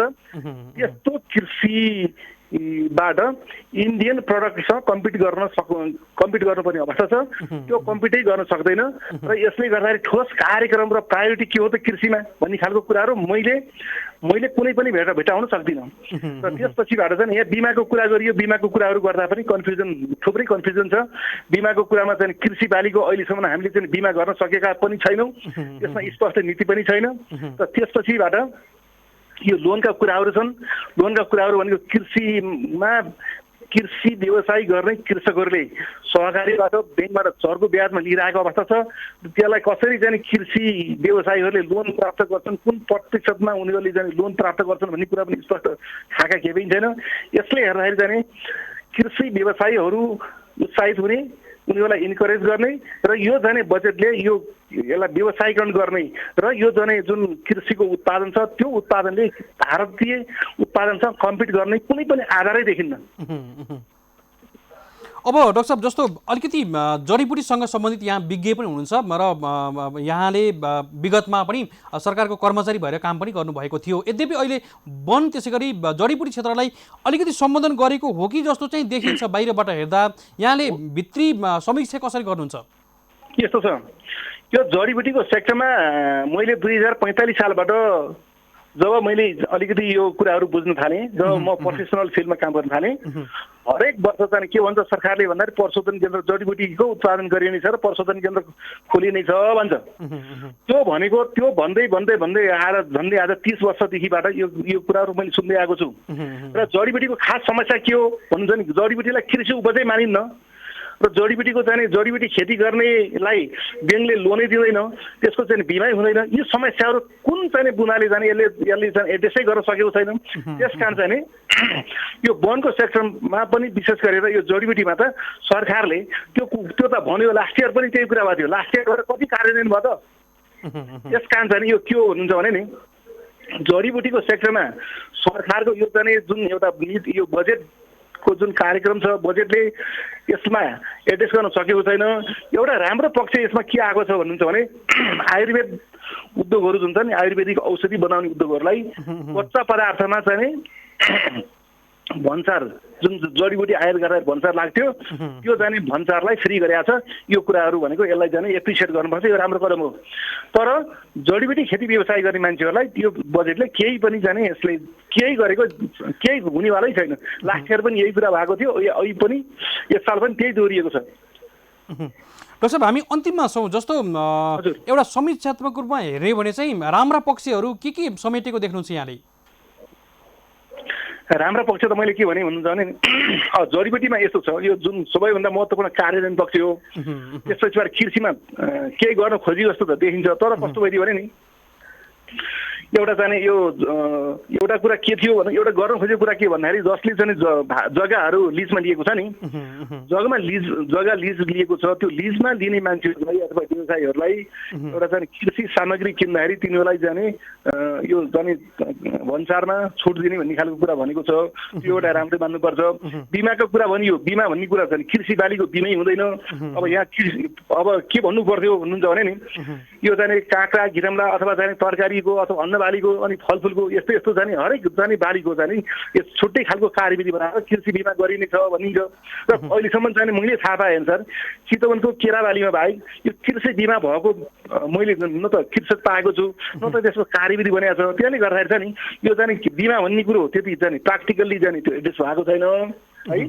अब यसो हेर्दाखेरि जाने कृषिमा केही गर्न खोजे जस्तो छ त ठोस कार्यक्रम र प्राथमिकता बजेटले कुनै पनि सेक्टरलाई प्राथमिकता दिएको छैन। अब कृषि गर्ने मान्छेलाई जाने लोन दिनुपर्छ अथवा चाहिँ यो लोन यसरी जाने फलानु ब्याङ्कबाट यति पर्सेन्टमा यो लोन दिइनेछ भन्ने खालको कुराहरू पनि त्यसमा मैले जाने त्यसमा चाहिँ स्पष्ट कुराहरू जाने त्यसमा भनिएको पनि छैन। त्यसले गर्दाखेरि केही गर्नु खोजी जस्तो त छ, तर जाने यो बजेटले बिचमै अल्झिएको छ कृषिको सेक्टरमा। हुन्छ डाक्टर साहब, यहाँले राम्रो समीक्षा गरिदिनु भयो बजेटको र हामी कुराकानीमा जोडिदिनु भएकोमा धेरै आभारी छौँ। यहाँलाई कृतज्ञता ज्ञापन गर्दै बिदा गर्न चाहन्छौँ। नमस्कार। हुन्छ, नमस्कार, धन्यवाद। हजुर, हामीले बिदा गरिसकेका छौँ। हामीसँग डाक्टर खेमराज भट्टराई हुनुहुन्थ्यो। हामी बजेट समीक्षा विशेष बहस कार्यक्रममा रहेका छौँ। यति बेला हामी कृषि टेलिभिजनको राष्ट्रिय च्यानल मार्फत लाइभमा, त्यसरी हाम्रो अफिसियल फेसबुक पेज कृषि टेलिभिजन, त्यसरी युट्युब पेजबाट पनि हामी एकैसाथ लाइभमा यहाँहरूमाझ प्रसारित भइरहेका छौँ भने मेरो पर्सनल पेजबाट असीम सापकोटाबाट पनि यहाँहरूले प्रत्यक्ष रूपमा हेर्दै हुनुहुन्छ, सुन्दै पनि हुनुहुन्छ। धेरै मित्रहरूले समीक्षा पनि गर्दै हुनुहुन्छ। यति बेला तुलसीराम भुषालजीले लेख्दै हुनुहुन्छ कृषि क्षेत्रको बजेट राम्रो हो तर सही कार्यान्वयन हुनु पर्यो, त्यही हो बजेट धेरै भएर कार्यान्वयन भएन भन्ने चाहिँ त्यो काम छैन भन्ने कुरा लेख्नु भएको छ। उहाँको यो कमेन्टलाई पनि यति बेला हामीले पक्कै पनि उपयुक्त ठानेर हामीले वाचन गऱ्यौँ। त्यसै गरी रामचन्द्र खड्काजीले यो कार्यक्रम चाहिँ निकै राम्रो गर्नुभएछ भन्ने कुरा लेख्नु भएको छ भने हिमाल नेउपानेजीले असीम सरको प्रस्तुति त्यसै गरी आजको समितिका अतिथिहरूको चाहिँ विशेष समीक्षा नै निकै राम्रो छ भनेर पनि लेख्नु भएको छ। हामीले वाचन पनि गरिरहेका छौँ। हामी कार्यक्रम बजेट समीक्षा बहसमा रहेका छौँ। यति बेला हामीसँग माधव ढुङ्गेल हुनुहुन्छ। हामी उहाँसँग कुराकानी गर्दैछौँ। विशेष गरी युवासँग सरोकार राख्ने काम र युवाहरूलाई जागरुक बनाउनुपर्छ भन्ने अभियानमा पनि पटक पटक उहाँले आवाज उठाउँदै पनि आउनुभएको छ। उपाध्यक्ष राष्ट्रिय युवा परिषदका उपाध्यक्ष समेत हुनुहुन्छ माधव ढुङ्गेल। हामी उहाँलाई स्वागत गर्दछौँ। ढुङ्गेलजी नमस्कार, यहाँलाई स्वागत छ। धन्यवाद। ढुङ्गेलजी, आजको बजेट समीक्षालाई हामीले अरू समीक्षा भन्दा पनि हामीले कृषि क्षेत्रलाई समीक्षा गरिराखेका छौँ। बजेट पुरै सुन्नुभयो यहाँले है? राम्रो गरी सुने। अब कृषि क्षेत्रको हामीले कुराकानी गर्दै गर्दा कृषि क्षेत्रलाई छुट्याइएको बजेट र कार्यक्रमहरूलाई यहाँले कसरी समीक्षा गर्नुहुन्छ? एकदम यो वर्षको बजेट एउटा कोरोनाको महामारीबाट उन्मुक्ति पाउने हिसाबले विशेष गरी त्यसको विपद व्यवस्थापनका केही राहतका प्रोग्रामहरूमा फोकस गरिएको छ। त्यसपछि स्वास्थ्य क्षेत्रमा सबभन्दा ठुलो ध्यान दिएको छ। त्यसपछि कृषिमा त्यत्तिकै मात्रामा चाहिँ एउटा हाई महत्त्व दिएर चाहिँ यो बजेटले चाहिँ कृषिलाई फोकस गरेको छ। त्यसपछि शिक्षामा फोकस गरेको छ है। अरूलाई नर्मल्ली रनिङ गरे पनि यी क्षेत्रहरूलाई अलिक बढ्ता फोकसिङ गरेको छ यो बजेटमा भन्ने मैले ठानेको छु। जस्तो कि ढुङ्गेलजी, कृषि क्षेत्रको हामीले कुराकानी गर्दै गर्दा अमाउन्टको हिसाबले 6.5-7 अर्ब बढी देखिए पनि खासै धेरै यो नौलो कार्यक्रम चाहिँ होइन, पुराना कार्यक्रमलाई नै निरन्तरता गरियो भन्ने कुराहरू पनि आइरहेका छन् त। होइन, त्यो कृषिको मन्त्रालय अन्तर्गत भनेर चाहिँ पैसा त्यति भए पनि त्यसमा अरू धेरै आयामहरूसँग पनि जोडेको छ जुन कृषिसँगै जोडिन्छ नि त। जस्तो बैङ्कसँग जोडिएको सहुलियतपूर्ण कर्जा, त्यो जुन सबै कार्यक्रमहरू कृषिसँग जोडिने कार्यक्रमहरू हुन्। त्यसैले अरूसँग जोडिएका प्रोग्रामहरू पनि कृषिसँगै रिलेटेड भएको हुनाले डाइरेक्ट बजेट त्यसमा थोरै भए पनि त्यसमा चाहिँ ठुलो एमाउन्टको बजेट चाहिँ कृषि क्षेत्रमै परिचालन गर्ने उद्देश्य सरकारले राखेको छ। त्यस कारणले यस वर्ष कृषि फोकस बजेट भनेर भन्न सकिने अवस्था हो जस्तो लाग्छ मलाई। अब अलिकति युवा केन्द्रित हुन चाहन्छु यहाँसँग। युवा स्वरोजगारका कार्यक्रमहरू पनि विगतका वर्षमा पनि निकै राम्रा कार्यक्रमको रूपमा आएका थिए, तर केही मात्रामा मात्रै कार्यान्वयन भए र बजेट फ्रिजिङ पनि भएको भन्ने कुरा पनि आइरहेको छ। र अहिले पनि यो 75,000 जनालाई सिपमूलक तालिम दिनको लागि यो विशेष कार्यक्रम पनि छुट्याइएको छ। यो युवासँग लक्षित कार्यक्रमहरू चाहिँ प्रत्येक वर्ष ल्याइएका छन्, नयाँ नयाँ कार्यक्रमहरूको नाममा पनि ल्याइएका छन्। यद्यपि कार्यान्वयन पक्ष फितलो भयो, अर्थात् बजेट नै यो युवा लक्षित हुन सकेन। यसलाई चाहिँ कसरी आकलन गर्नु छ यहाँले? यसलाई यस्तो छ, युवा भनेको क्रस कटिङ इस्यु हो। कृषिसँग पनि युवा जोडिन्छ, उद्योगसँग पनि युवा जोडिन्छ, टुरिज्मसँग पनि युवा जोडिन्छ, शिक्षासँग पनि युवा जोडिन्छ। युवा मन्त्रालय भने चाहिँ युवाका सरकारी कामहरूको समन्वय र प्रभावकारितालाई फोकस गर्ने मन्त्रालय हो युवा मन्त्रालय। युवा परिचालनको क्षेत्रमा ध्यान दिने कुरा भयो। युवालाई सबै क्षेत्रका अफसरसँग टाइअप गर्ने जोडाउने कुराको सन्दर्भमा भूमिका खेल्ने मन्त्रालय भयो। एउटा युवा परिचालन र युवाका क्षेत्रका सबै बजेट र अरू सङ्घ संस्थाहरू सहित युवाका क्षेत्रमा काम गर्ने अरूसँग समन्वय, सरकारका अरू अङ्गहरूसँग पनि जसले युवा लक्षित प्रोग्रामहरू सञ्चालन गर्छन् उनीहरूसँग समन्वय गरेर त्यसलाई थप प्रभावकारी र युवासँग अवसरसँग जोडिदिने कुरामा भूमिका खेल्न पर्ने भएको हुनाले युवा क्षेत्रमा छुट्याइएको 3 बजेटलाई मात्रै हेरेर युवाका निमित्त थोरै बजेटको भन्न चाहिँ मिल्दैन, किनकि प्रदेशमा पनि बजेट जान्छ, स्थानीय तहमा पनि बजेट जान्छ। सबै अपर्च्युनिटीको भागीदार युवा नै हुन्छन्। ट्रेनिङमा गएको पैसा सबै युवामै ट्रेनिङमा समर्पित हुन्छ। त्यसैले युवाका क्षेत्रमा पनि यो वर्षको बजेट त्यति धेरै चाहिँ के भन्ने खालको अवस्था होइन, किनकि फोकस गरिएकै छ विदेशबाट फर्केर आउने युवाहरूका निमित्त उनीहरूको सिपलाई चाहिँ रिकगनाइज गर्ने उद्देश्यका साथ यसको ट्रेनिङ र उसमा पनि जोडिएको छ। र त्यसो भएको हुनाले बजेट चाहिँ अहिले यति अप्ठ्यारोको बिचमा ल्याइएको बजेटलाई कम्प्लेन गर्ने त्यस्तो ठाउँ छ जस्तो मलाई लाग्दैन। र यद्यपि अब इम्प्लिमेन्टेसनको कुरा चाहिँ हाम्रो क्वालिटीमा भर पर्छ। क्वालिटीले त्यसलाई कति परिणाममुखी बनाउन सक्छ, कति इनर्जाइज गर्न सक्छ, कति यसभित्रलाई साँचो अर्थमा युज गर्न सकिन्छ भन्ने कुरा चाहिँ अब कार्यान्वयनबाटै हेर्नुपर्छ र हाम्रो क्वालिटी जाँच्ने ठाउँ चाहिँ अब कार्यान्वयनमै हुन्छ। अब यहाँले भने जस्तै धेरै युवाहरू स्वदेशमा फर्किसकेका पनि छन् विदेशबाट। यो कोभिड-19 को कारणले गर्दा धेरै व्यक्तिहरू 10औं लाख युवाहरूलाई असर परिराखेको पनि छ। यद्यपि यो समयमा फर्किन सक्ने बलिया आधार पनि छन् अरू युवाहरू पनि। यसले गर्दा युवालाई साँच्चीकै लक्षित कार्यक्रमहरू चाहिँ अरू मन्त्रालयसँग यहाँले भनिराख्नु भएको कुरामा म पोजिटिभ रूपमा पनि लिन चाहन्छु, किनकि हामीले सकारात्मक रूपमै लिनुपर्छ र हामीले युवा लक्षित कार्यक्रमहरूलाई अगाडि बढाउँदै गर्दा कृषि लगायतका अरू क्षेत्रमा पनि लगाउन सकिन्छ। जस्तो युवालाई स्वरोजगार बनाउन सक्ने पाटोबाट चाहिँ कतिको हेर्नुहुन्छ समीक्षात्मक रूपमा सबै क्षेत्रको बजेटलाई यहाँ आकलन गर्दै गर्दा? यसैलाई भन्दैछु म, अहिले यति बेला हामीले आकलन गरिरहँदाखेरि 10 लाख युवा नेपाल फर्किन्छन्। 10 लाख युवाको रोजगारी चौपटमा पर्छ। युवा चाहिँ श्रम बजारमा प्रवेश गर्छन्। 25 लाख युवाहरूलाई हामीले फोकस गर्नुपर्ने हुन्छ। 25 लाख युवाका निमित्त अपर्च्युनिटी भनेको अहिले विभिन्न क्षेत्रबाट आएको अपर्च्युनिटी, स्टार्टअप फन्डको कन्सेप्टमा आएको 5% ब्याजमा लोन अनुदानका विभिन्न कार्यक्रमहरू, कृषिका युवा कृषि कार्यक्रमहरू, सबै कार्यक्रमहरू, सहुलियतपूर्ण कर्जाका यी स्किमहरू, यी सबै कार्यक्रमहरूसँग चाहिँ यसलाई टाइअप गरेर जोडेर अफसरसँग जोडेर रोजगारमा सेटलमेन्ट गर्ने कन्सेप्टका साथ जानुपर्छ। मलाई लाग्छ त्यसो हुँदा विदेशबाट फर्केर आएकाहरूका निमित्त पनि यही स्किम, सबै स्किममा जोड्न सकिने अवस्था बन्छ। त्यसैले हामीले यसलाई अधिकतम उपयोग गर्न सक्यौँ भने अहिलेको बजेट हाम्रो देशको गच्छ अनुसार हाम्रो चाहिँ जुन खालको हाम्रो इकोनोमिक हैसियत हो त्यो अनुसार हेर्नुहुन्छ भने यो सरकारले एक हिसाबले आकाङ्क्षाका साथ ल्याएको कार्यक्रम हो भन्ने चाहिँ मूल्याङ्कन गर्न सकिन्छ। अब स्वरोजगार सँगै जोड्दै गर्दा निकै युवासँग जोडिन चाहन्छु, किनकि यहाँ आफै पनि यो सामाजिक अभियन्ता पनि हुनुहुन्छ, राष्ट्रिय युवा परिषदको उपाध्यक्ष पनि हुनुहुन्छ। जस्तो युवाहरू अब स्वदेशमा रहनको लागि, स्वदेशमै स्वरोजगार बन्नको लागि एउटा चाहना पनि छ। अत्याधिक मात्रामा स्वरोजगार स्वदेशमै बन्न चाहने आधारलाई चाहिँ कृषिसँगै अनि अरू आधार पनि जोड्न सकिन्छ। हामीले उद्योगसँग, अरू पर्यटनसँग जोड्न सक्ने कुरा पनि रह्यो। र यो प्रत्यक्ष रूपमा लक्षित वर्गलाई हेर्दै गर्दा चाहिँ अब युवाहरूको सोच चाहिँ कस्तो हुनुपर्छ? जस्तो सरकारले यदि ल्याइराखेको छ सरकारले, युवाको लागि लक्षित कार्यक्रमहरू ल्याउँदै गर्दा युवाहरू पनि जागरुक हुने खालका कुराहरू पनि होलान् है। युवाहरूको सोच चाहिँ कस्तो हुनुपर्छ? अब युवाहरूलाई त पहिले नेपाल बनाउनु पर्छ भनेर चाहिँ यो सरकारले मात्रै सोचेर हुने कुरा छैन होइन। समग्र नेपाली युवाहरू, नेपालमा अहिले यही भएका युवाहरू, विदेशबाट फर्केर आएका, सिप लिएर नलेज लिएर आएका युवाहरू, जसको उहाँको नलेजलाई युज गर्ने कुरा भयो, अनुकूल वातावरण बनाइदिने कुरा भयो, सरकार भनेको संयोजनकारी संस्था हो। अब यहाँ हाम्रो उत्पादनमा सम्पूर्ण मान्छेलाई एकपल्ट उत्पादन वर्षको रूपमा हामीले यसलाई चाहिँ बनाउन सक्यौँ। हाम्रा चाहिँ बाँझा जमिनलाई चाहिँ हामीले खेतीमा रूपान्तरण गर्न सक्यौँ। हाम्रा छतहरू कोसीहरूमा पनि तरकारी उत्पादन गर्न सक्ने गरी यसलाई डेभलप गर्न सक्यौँ। राज्यले त्यसलाई मार्केटको एक्सपिरियन्स मात्रै गरिदिने एउटा खालको व्यवस्था गर्यो भने त मान्छेले मर्नु पर्दैन, कृषिबाट चाहिँ निरुत्साहित हुनु पर्दैन। अनि अहिले घोषणा भएको चाहिँ कार्यक्रममा चाहिँ बिउका, अनुदानका, त्यसको बजारका कुराका ग्यारेन्टीका धेरै स्किमहरू घोषणा भएका छन्। ती स्किमहरूलाई क्यास गर्दाखेरि मलाई लाग्छ कसैले निराश हुनुपर्ने अवस्था छैन। त्यसर्थ यो सिङ्गो युवा जमातलाई मैले आग्रह गर्न चाहन्छु, यस वर्ष उत्पादन वर्षको रूपमा यसलाई चाहिँ हामीले ओन गर्न सकौँ।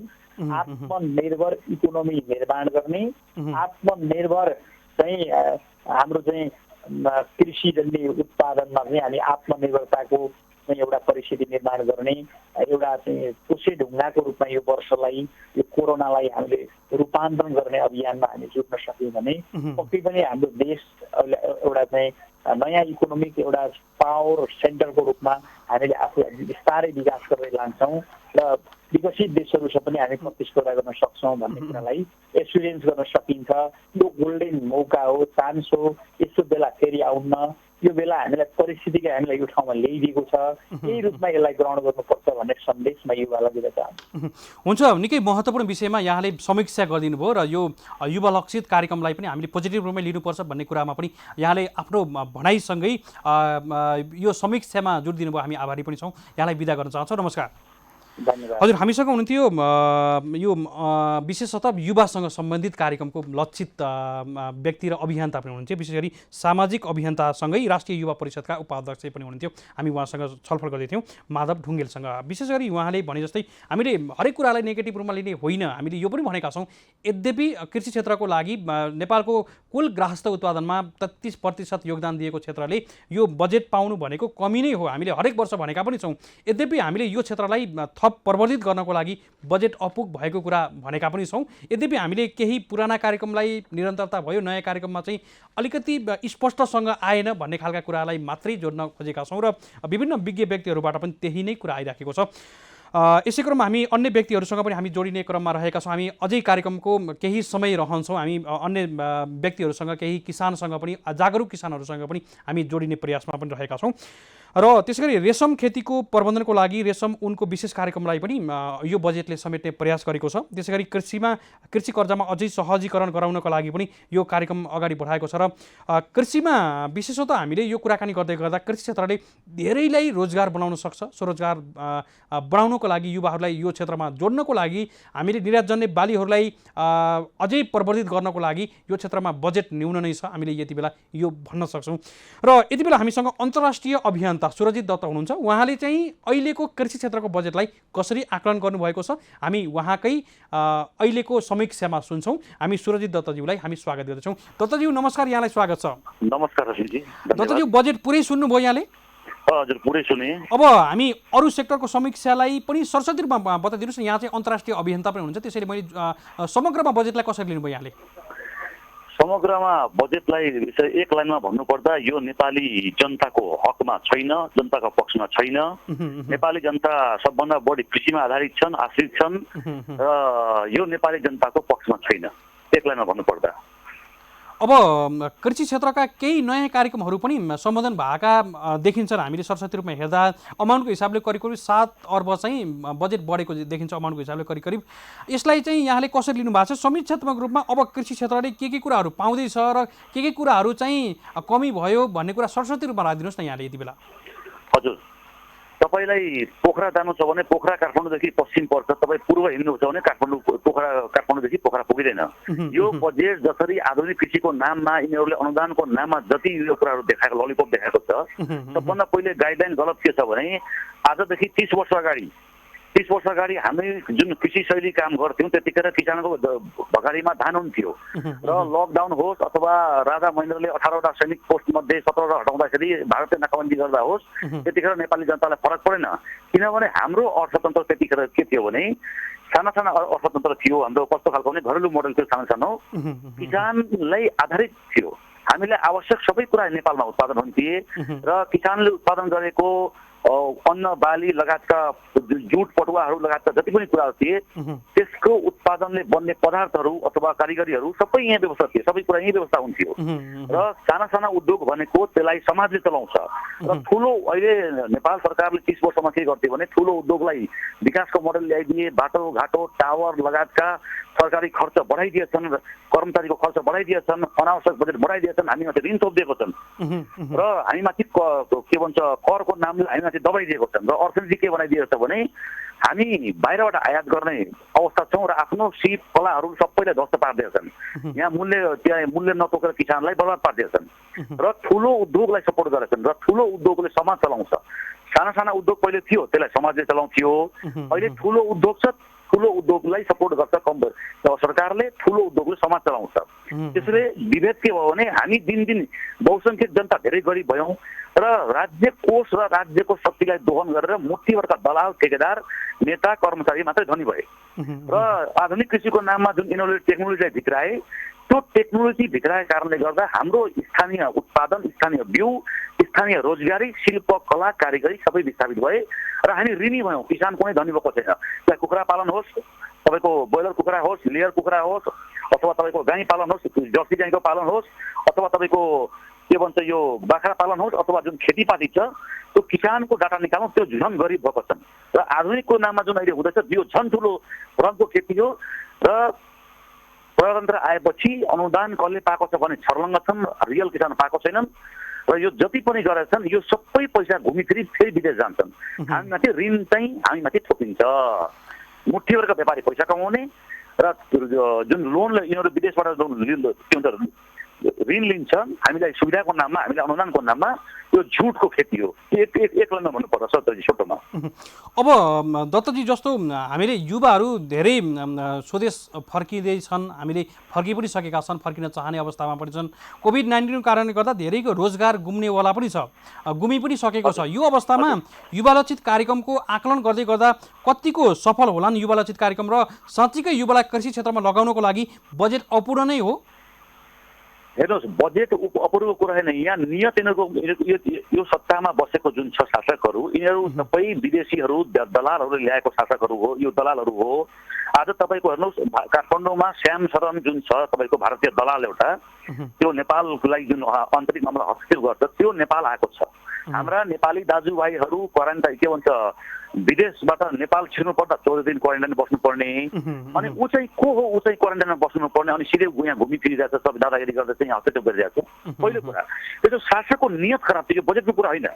दोस्रो कुरा यो अहिले तपाईँले बहुत राम्रो प्रश्न गर्नुभयो। जसरी उद्योगलाई एकदमै विकासको मोडल भनेको छ, ठुल्ठुलो उद्योग खोल्नुपर्छ, कल कारखाना खोल्नुपर्छ, एउटा उद्योग बन्द हुँदाखेरि कति बेरोजगार भए त भनेपछि हामीसँग त पहिला ठुलो उद्योग थिएन नेपालमा, ठुल्ठुलो उद्योग थिएन, साना घरेलुहरूको थियो।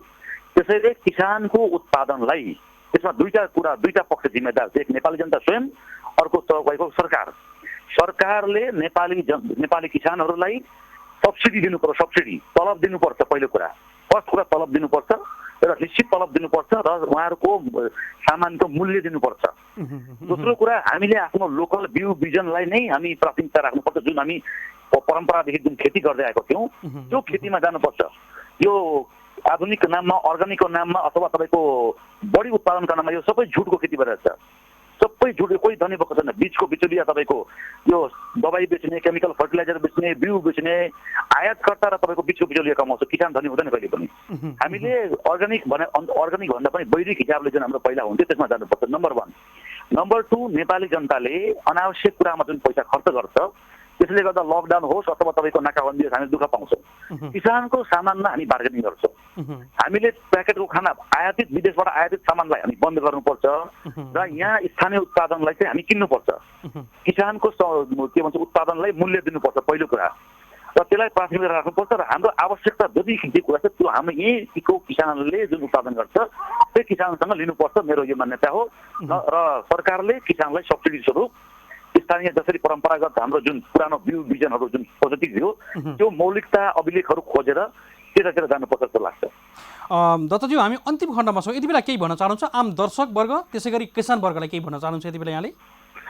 म किसान दाजुभाइहरूलाई सबभन्दा पहिले हार्दिक नमन गर्न चाहन्छु। वर्षौँदेखि तपाईँहरूले आफ्नो दुःखमा पनि सबै जय जस्ता गुमाउँदा पनि धेरै घाटा हुँदा पनि तपाईँहरूले नेपाली जनतालाई पाल्नु भएको छ। एउटा अहिले 2 महिनाको लकडाउनले ठुल्ठुला उद्योगीहरू धराशयी भएर रोडमा आउने अवस्था छ। अझै 2-3 महिना गयो भने भोरै बर्बाद हुन्छन्।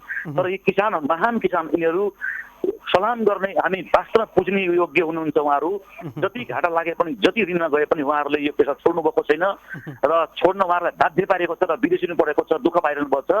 त्यसैले किसान दाजुभाइको सम्मान गर्दै हामी नेपाली जनताले किसानकै सामानलाई प्रयोग गर्नुपर्छ। यहाँ उत्पादनको लागि मूल्य दिएर उचित मूल्य दिएर उहाँहरूलाई हामीले सर्भाइभलको लागि उहाँहरूको अस्तित्वको लागि पनि हामीले उहाँहरूलाई सहयोग गर्नुपर्छ, सपोर्ट गर्नुपर्छ, नत्र हामी सिद्धिन्छौँ। निकै महत्त्वपूर्ण विषयमा यहाँलाई समीक्षा गरिदिनु भयो, हामी धेरै आभारी छौँ। यहाँलाई कृतज्ञ ज्ञापन गर्दै बिदा गर्न चाहन्छौँ। नमस्कार। धन्यवाद तपाईँलाई। हजुर, हामीसँग हुनुहुन्थ्यो राष्ट्रिय तथा अन्तर्राष्ट्रिय सामाजिक अभियन्ता सुरजित दत्त हुनुहुन्थ्यो। उहाँ तीखो प्रहार वक्ता पनि हुनुहुन्छ। विशेष गरी जस्ताको तस्तै उतार्ने प्रयासमा पनि धेरै पटक सञ्चार माध्यममा पनि बोल्नु पनि भएको छ र उहाँले अहिलेको कृषि बजेटलाई जस्ताको तस्तै समीक्षा गरेर बिदा भइसक्नु भएको छ। र युवा लक्षित कार्यक्रम हेर्दै गर्दा एउटा सरकारले ल्याएका कार्यक्रमहरूलाई हामीले एकदमै स्वागत योग्य नै पनि भनेका छौँ। यद्यपि हामीले केही समीक्षा गर्नै पर्छ भनेर पनि यो विषयलाई हामीले बजेट समीक्षा बहस विशेष कार्यक्रमको यो संस्करणमा हामीले अगाडि पनि बढाएका छौँ र विभिन्न यसैसँग सम्बन्धित सरकारवाला विज्ञ व्यक्तिहरूसँग हामी छलफल पनि गरिरहेका छौँ। साँच्चीकै यो बजेट कृषि क्षेत्रको लागि ठिक छ या छैन, के अर्थमा ठिक छ के अर्थमा ठिक छैन र कस्ता कस्ता कार्यक्रमहरू चाहिँ ठिक छन्, यो वर्षको लागि छुट्याइएका कार्यक्रमहरू चाहिँ कुन ठिक छन् कुन छैनन् भन्ने विषयमा हामी यति बेला जोडी पनि राखेका छौँ। यति बेला हामीसँग रमेश पाण्डे हुनुहुन्छ, कृषि उद्यमी हुनुहुन्छ, रूपन्देहीका हुनुहुन्छ। उहाँ पनि बेला बेला कृषि क्षेत्रको अगुवा कृषक पनि हुनुहुन्छ। उहाँले पनि पटक पटक विभिन्न निकायहरूमा आवाज पनि उठाउँदै आउनुभएको छ। हामी उहाँलाई स्वागत गर्दछौँ। पाण्डेजी नमस्कार, यहाँलाई स्वागत छ। नमस्ते पाण्डेजी, बजेट पुरै सुन्नुभयो यहाँले है? मैले लगभग सुने थिएँ। केही घन्टा अगाडि मैले फोन गर्दा निकै चर्को आवाजमा सुन्दै हुनुहुन्थ्यो है? हजुर। अब समीक्षातिर लागौँ। समग्रमा बजेटलाई कसरी लिनुभयो यहाँले? अरू सेक्टरको बजेटलाई पनि कसरी लिनुभयो र कृषि क्षेत्रलाई कसरी लिनुभयो? यस्तो नेपाललाई एउटा कृषि प्रधान देश भनिन्छ। विगतदेखि नै यो कृषि क्षेत्रलाई चासो दिएको पाइएन होइन। अहिलेको बजेट अहिलेको परिस्थिति जुन अब भावी दिनहरू जुन जोखिम आउँदैछ, देशमा सङ्कट आउँदैछ, यो हिसाबले यो बजेट केही पनि होइन। त्यो 2-4 अर्ब 5 अर्ब त्यो बढ्दैन, त्यो सामान्य हो। किनभने यो बजेट जति छुट्यो त्यस्तो डबल 2 गुणा 4 गुणा छुट्टिए पनि नेपालको लागि कमै हो। किन कृषि प्रधान देश हो, यहाँको हावापानी निकै राम्रो छ।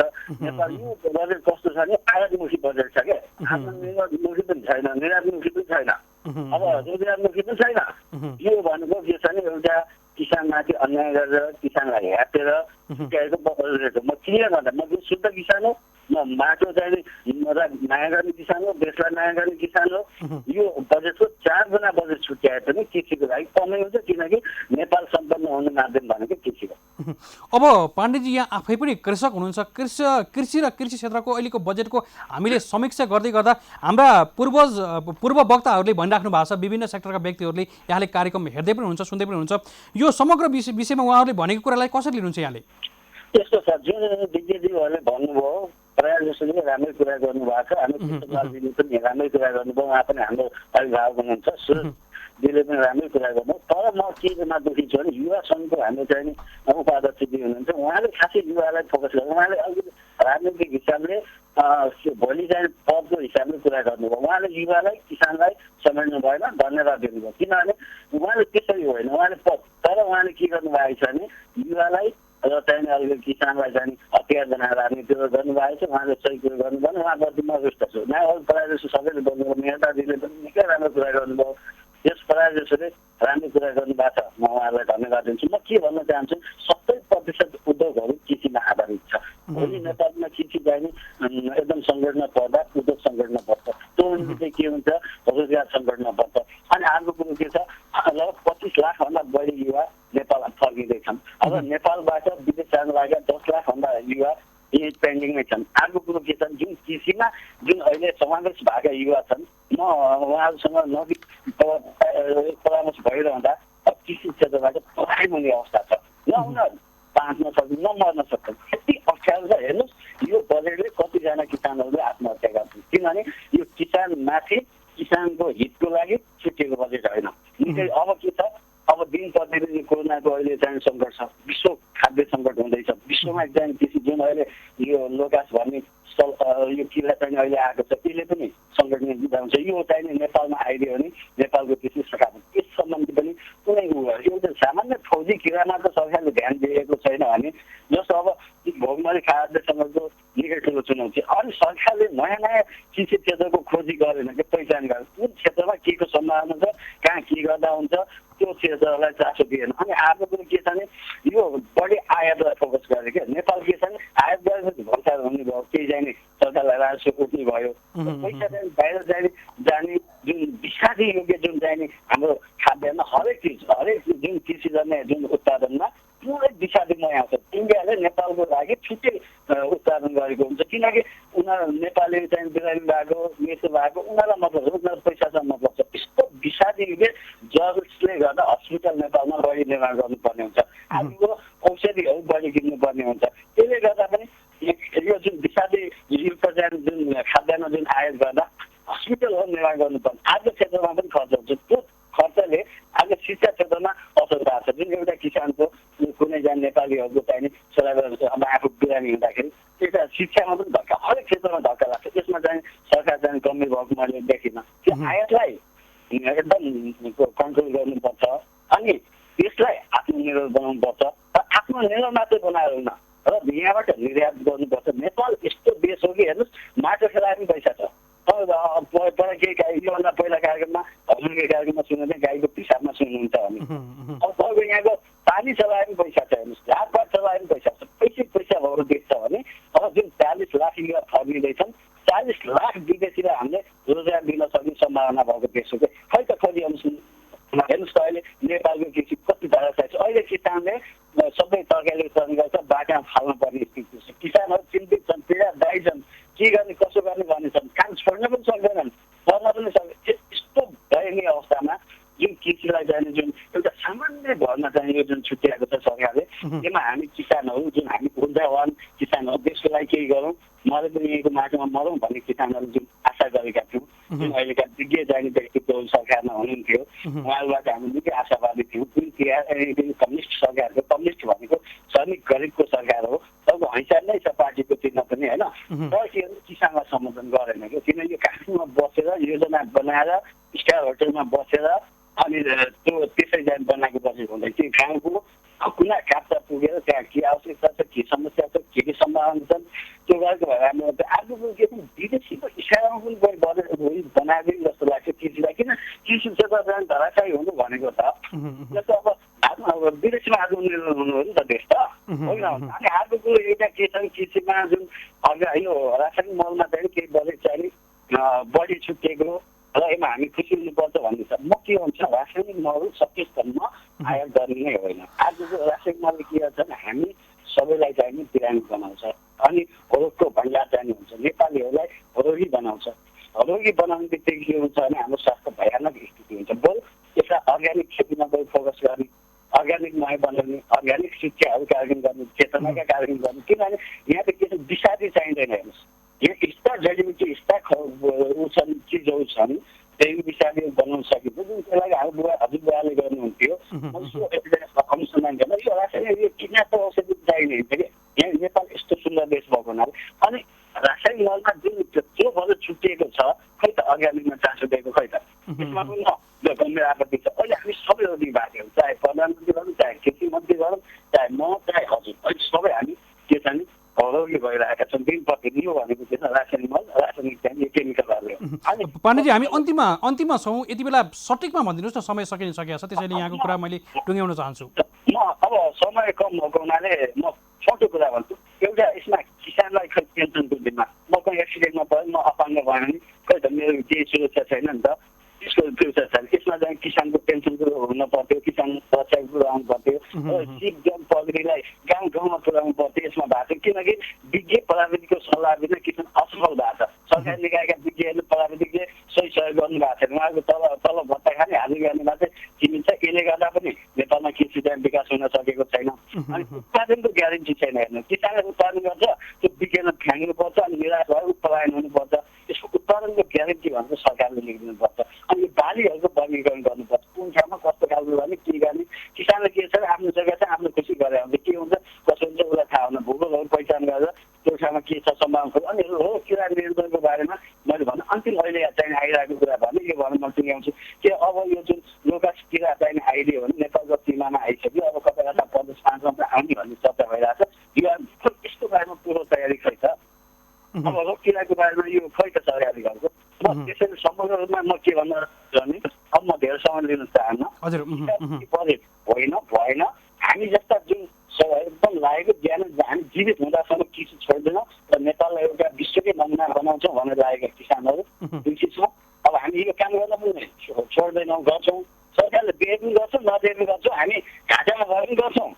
तर सरकारलाई के छ भने हामी किसानहरू जुन हामीलाई ऊर्जा थियो, जुन देशलाई एउटा सम्पन्न बनाउने एउटा हामीले कल्पना गरेको थियौँ, उहाँले पनि नेपाललाई सिङ्गापुर, स्विजरल्यान्ड विश्वको सम्पन्न बनाउने भाषण दिनुभएको थियो। किसान अगाडि भयो, सरकार पछाडि हट्यो क्या। त्यसले गर्दा हामी किन दुखी छौँ भने सरकार अगाडि हामी पछाडि हुनु पर्थ्यो, किसान हामी अगाडि भयौँ, सरकार पछाडि भयो। अब उहाँले के छ भने किसानसँग आएर चुनाव माग्नुपर्छ, सरी भन्नुपर्छ, चुनाव जितेका चाहिँ क्षेत्रहरूमा माफी माग्नुपर्छ। अब त यो अरू होइन, किसानको खुट्टा ढोक्नुपर्छ। भोलि देशमा खाद्य सङ्कट भयो, ठुलो सङ्कट भयो भने त किसानले पनि बचाउने, चाहे प्रधानमन्त्री चाहे राष्ट्रपति हरेकलाई बचाउने हुन्छ।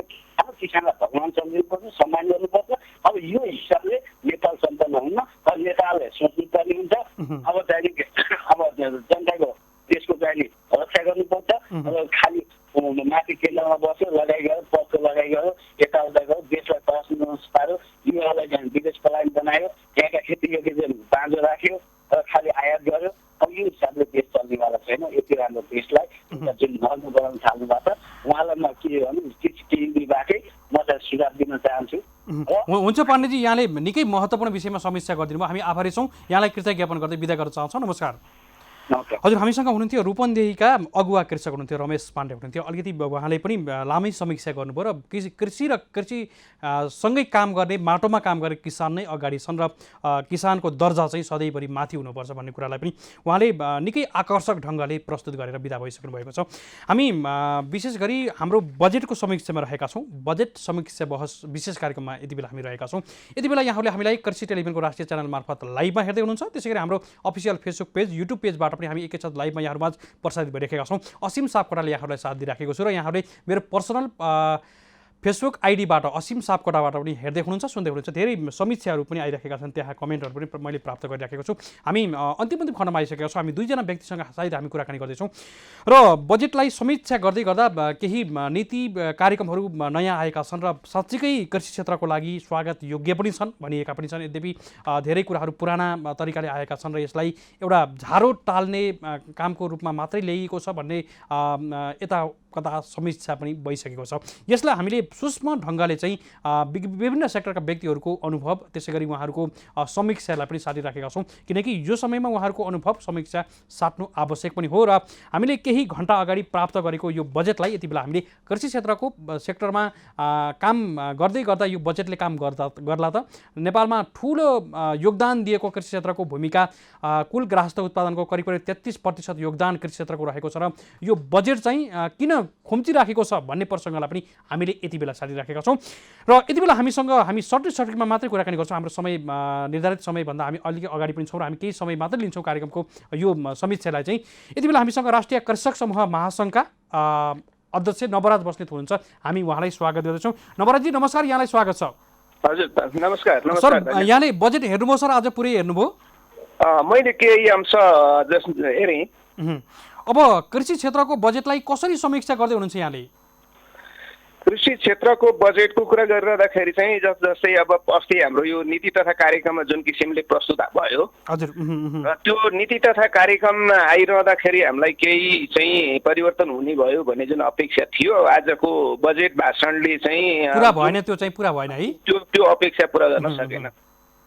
अब समग्र रूपमा हेर्दा कुनै केही कार्यक्रमहरू पनि छन्, महत्त्वाकांक्षी खालका कुराहरू आए, बजेटमा चाहिँ केही झारा टाल्ने मात्रै काम हो भन्ने कुराहरू पनि आइराखेका छ। समग्र रूपमा यहाँले समीक्षा कसरी गर्नुहुन्छ समग्र राष्ट्रिय कृषक समूह महासङ्घको तर्फबाट? समग्रमा भन्दाखेरि त्यस्तो अब चाहिँ बजेटले केही नै सम्बोधनै गरेन भन्ने कुरा चाहिँ पनि गर्न अलिकति नमिल्ने होइन, त्यसलाई हामीले दोहोरो रूपबाट हेर्नुपर्ने हुन्छ। यसबाट धेरै कुराहरू अपेक्षा गर्ने कुराहरू पनि छन् होइन, जस्तै अब 200वटा खाद्य भण्डारण केन्द्र बनाउने कुरा, अनि रोजगारीका कुरा, अनि फलफुलका बिरुवाहरू यस्तो नर्सरी उत्पादनका कुरा, किसानहरूलाई चाहिँ अनुदान दिने होइन, अब रासायनिक मलमा अनुदानका कुरा, यी केही कुराहरू छन्, राम्रा पनि छन्। जस्तै अब एक स्थानीय तह एक कृषि र प्राविधिक पशुका प्राविधिक भनिएको छ, सायद त्यो वडा हुनुपर्छ। एक कृषिको प्राविधिक र एक पशुको प्राविधिक त स्थानीय तहमा अहिले पनि नै छँदैछन् होइन।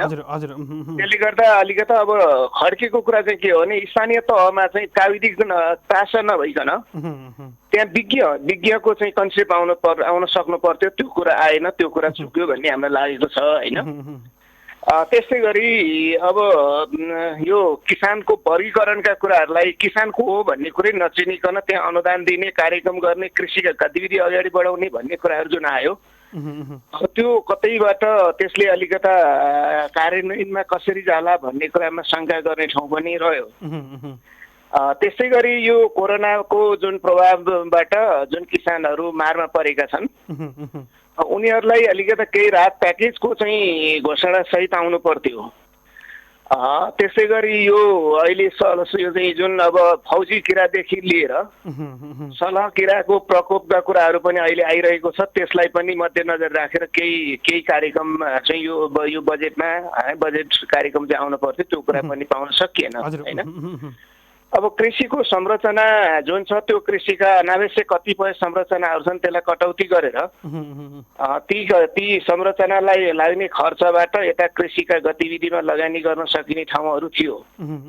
अब ती कुरालाई पनि ध्यान दिन सकेको पाइएन। किसान बिमाका कुराहरू, सामाजिक सुरक्षाको कुराहरू पनि त्यहाँ चाहिँ यो बजेटमा प्राप्त मैले पाउन सकिनँ होइन। हामी बस्नेज्यू अन्तिम खण्डमा आइसकेका छौँ, हामी समीक्षा फेरि पनि गरौँला हामी केही दिन पछाडि। अहिले हामी विशेष कार्यक्रममा पनि रहेका छौँ, अब अन्तिममा छौँ। आम किसान वर्गलाई चाहिँ केही भन्न चाहनुहुन्छ यहाँले? अब आम किसान वर्गमा मैले भन्न चाहने कुरा के हो भने हामीले जुन किसिमले अपेक्षा गरेका थियौँ त्यो अपेक्षा हामीले अहिले पुरा गर्न नसक्दाखेरि पनि हामी किसानले मिलेर हाम्रो तहबाट गर्न सकिने कुराहरू के हुन्छ त्यसको लागि हामी लागि नै परौँ र अब यो बजेटमा जे जस्तो कुराहरू आए पनि हामीले गर्ने कुरालाई हैन हाम्रो धर्म हामी नछोडौँ भन्ने कुरा म गर्न चाहन्छु। हुन्छ बसेज्यू, हामी धेरै आभारी छौँ यहाँले समीक्षा गरिदिनु भयो। हामी केही दिन पछाडि यहाँसँग फेरि पनि जोडिन्छौँ भन्दै अहिले बिदा गर्न चाहन्छौँ। नमस्कार। नमस्कार। हजुर, हामीले उहाँलाई बिदा गरिसकेका छौँ। हामीसँग यति बेला राष्ट्रिय कृषक समूह महासङ्घका अध्यक्ष नवराज बस्नेत हुनुहुन्थ्यो। हामीसँग एकजना अतिथि हुनुहुन्छ, हामीले उद्धव अधिकारीज्यूसँग पनि हामी कुराकानी गर्ने तय गरेका छौँ। हामी छोटोमा कुराकानी गर्छौँ, उहाँलाई टेलिफोन लगाउनको लागि पनि मैले आग्रह गर्दछु। खाद्यका लागि जैविक अभियानका संयोजक समेत हुनुहुन्छ र राष्ट्रिय कृषक समूह महासङ्घका पूर्व अध्यक्ष समेत हुनुहुन्छ, संस्थापक अध्यक्ष समेत हुनुहुन्छ। हामी उहाँसँग अलिकति यो खाद्यका लागि सुरक्षासँग जोडिएका कुरा, त्यसरी जैविक कृषिका कुराहरू गर्दै गर्दा उहाँसँग हामी पक्कै पनि जोडिन्छौँ। हामी टेलिफोन लगाउने क्रममा पनि रहेका छौँ र आजको विशेष कार्यक्रममा हामीले अहिले समीक्षा गर्दै गर्दा कृषि क्षेत्रका लागि छुट्याएका बजेटहरू केही सकारात्मक पनि छन्। हामीले यसलाई स्वागत योग्य भन्नै पर्छ, मान्नै पर्छ र कार्यान्वयन पक्षबाट अगाडि बढे भने धेरै हामीले उपलब्धि हासिल गर्न सक्छौँ। यद्यपि साँच्चीकै कृषि क्षेत्रको लागि बजेट भने ल्याइएको छैन भन्ने कुराहरू पनि आइराखेका छन्। यद्यपि हामीले यो विषयमा समीक्षा हुनु पनि आवश्यक छ भनेर पनि यो विषयलाई जोडिराखेका छौँ। हामीसँग खाद्यका लागि जैविक अभियानका संयोजक उद्धव अधिकारी हुनुहुन्छ, हामी उहाँलाई स्वागत गर्दछौँ। उद्धव सर नमस्कार, यहाँलाई स्वागत छ। नमस्कार असिमजी, म खाद्यका लागि कृषि अभियानको संयोजक हुँ, जैविक नेपाल अभियानको सह संयोजक हुँ। जैविक अभियान नेपालका सह संयोजक है सर? हजुर हजुर, ठिक छ, मैले यसलाई सुधारिहालेँ। अब समीक्षाको रूपमा बजेट यहाँले पुरै हेर्नुभयो है, सुन्नुभयो है? सुने हजुर। अब समग्र रूपमा कसरी समीक्षा गर्दै हुनुहुन्छ यहाँले? असिमजी यो सन्दर्भ अलिक विशेष सन्दर्भ भएको हुनाले हाम्रो अपेक्षा पनि अलिक बढी थियो। यो विशेष परिस्थिति किन भनेर मैले भन्दैछु भने अहिले कोरोनाले विश्वव्यापी रूपमा पुर्याएको एक खालको चाहिँ नि तपाईँको पीडा, अनि त्यसपछि गएर हामीले हाम्रा युवा जनशक्ति जुन रेमिटेन्समा आधारित हाम्रो अर्थतन्त्र थियो त्यो लगभग खम्चिने सन्दर्भ, 10 लाख युवा दाजुभाइ दिदीबहिनीहरू चाहिँ अहिले आफ्नो स्वदेश फर्किने खालको तर्खरमा लागिराख्नु भएको सन्दर्भ, हाम्रो एकातिर क्रय शक्ति पनि घट्ने र अर्कोतिर जहाँबाट अहिले सहज रूपमा आयात भइरहेका उत्पादनहरू छन् त्यो पनि सहज रूपमा आयात हुन नसक्ने एक खालको सिनेरियो देखिरहेको सन्दर्भमा यतिखेर हामीसँग कृषि बाहेक अरूको विकल्प थिएन। किनभने पर्यटन पनि अब लगभग तपाईँको यो एकदम समय लाग्छ यसलाई केही उठ्नका लागि, उद्योग धन्दाहरूको अवस्था पनि त्यही छ। हामीसँग कृषि बाहेक अर्को दोस्रो विकल्पै छैन देशको विकासका लागि। तर कृषि अहिले जुन प्राथमिकताका साथ चाहिँ नि आज आउँछ भन्दा धेरै तपाईँको सरकारवालाहरूले यसमा चासो राख्नु भएको थियो, धेरैले अपेक्षा राख्नु भएको थियो, तर त्यो चाहिँ तपाईँको आशा गरिए अनुसार चाहिँ कृषिको बजेट आउन सकेन भन्ने नै मेरो निष्कर्ष रह्यो सञ्जय। अब समग्र रूपमा हेर्दा चाहिँ केही सकारात्मक कुराहरूलाई पनि हामीले पक्कै पनि आत्मसात गर्नै पर्छ। यो समग्र रूपमा हेर्दा कुन कुन कार्यक्रमलाई चाहिँ यहाँले पोजिटिभ रूपमा सकारात्मक रूपमा चाहिँ स्वागत गर्नै पर्ने रूपमा लिनुहुन्छ?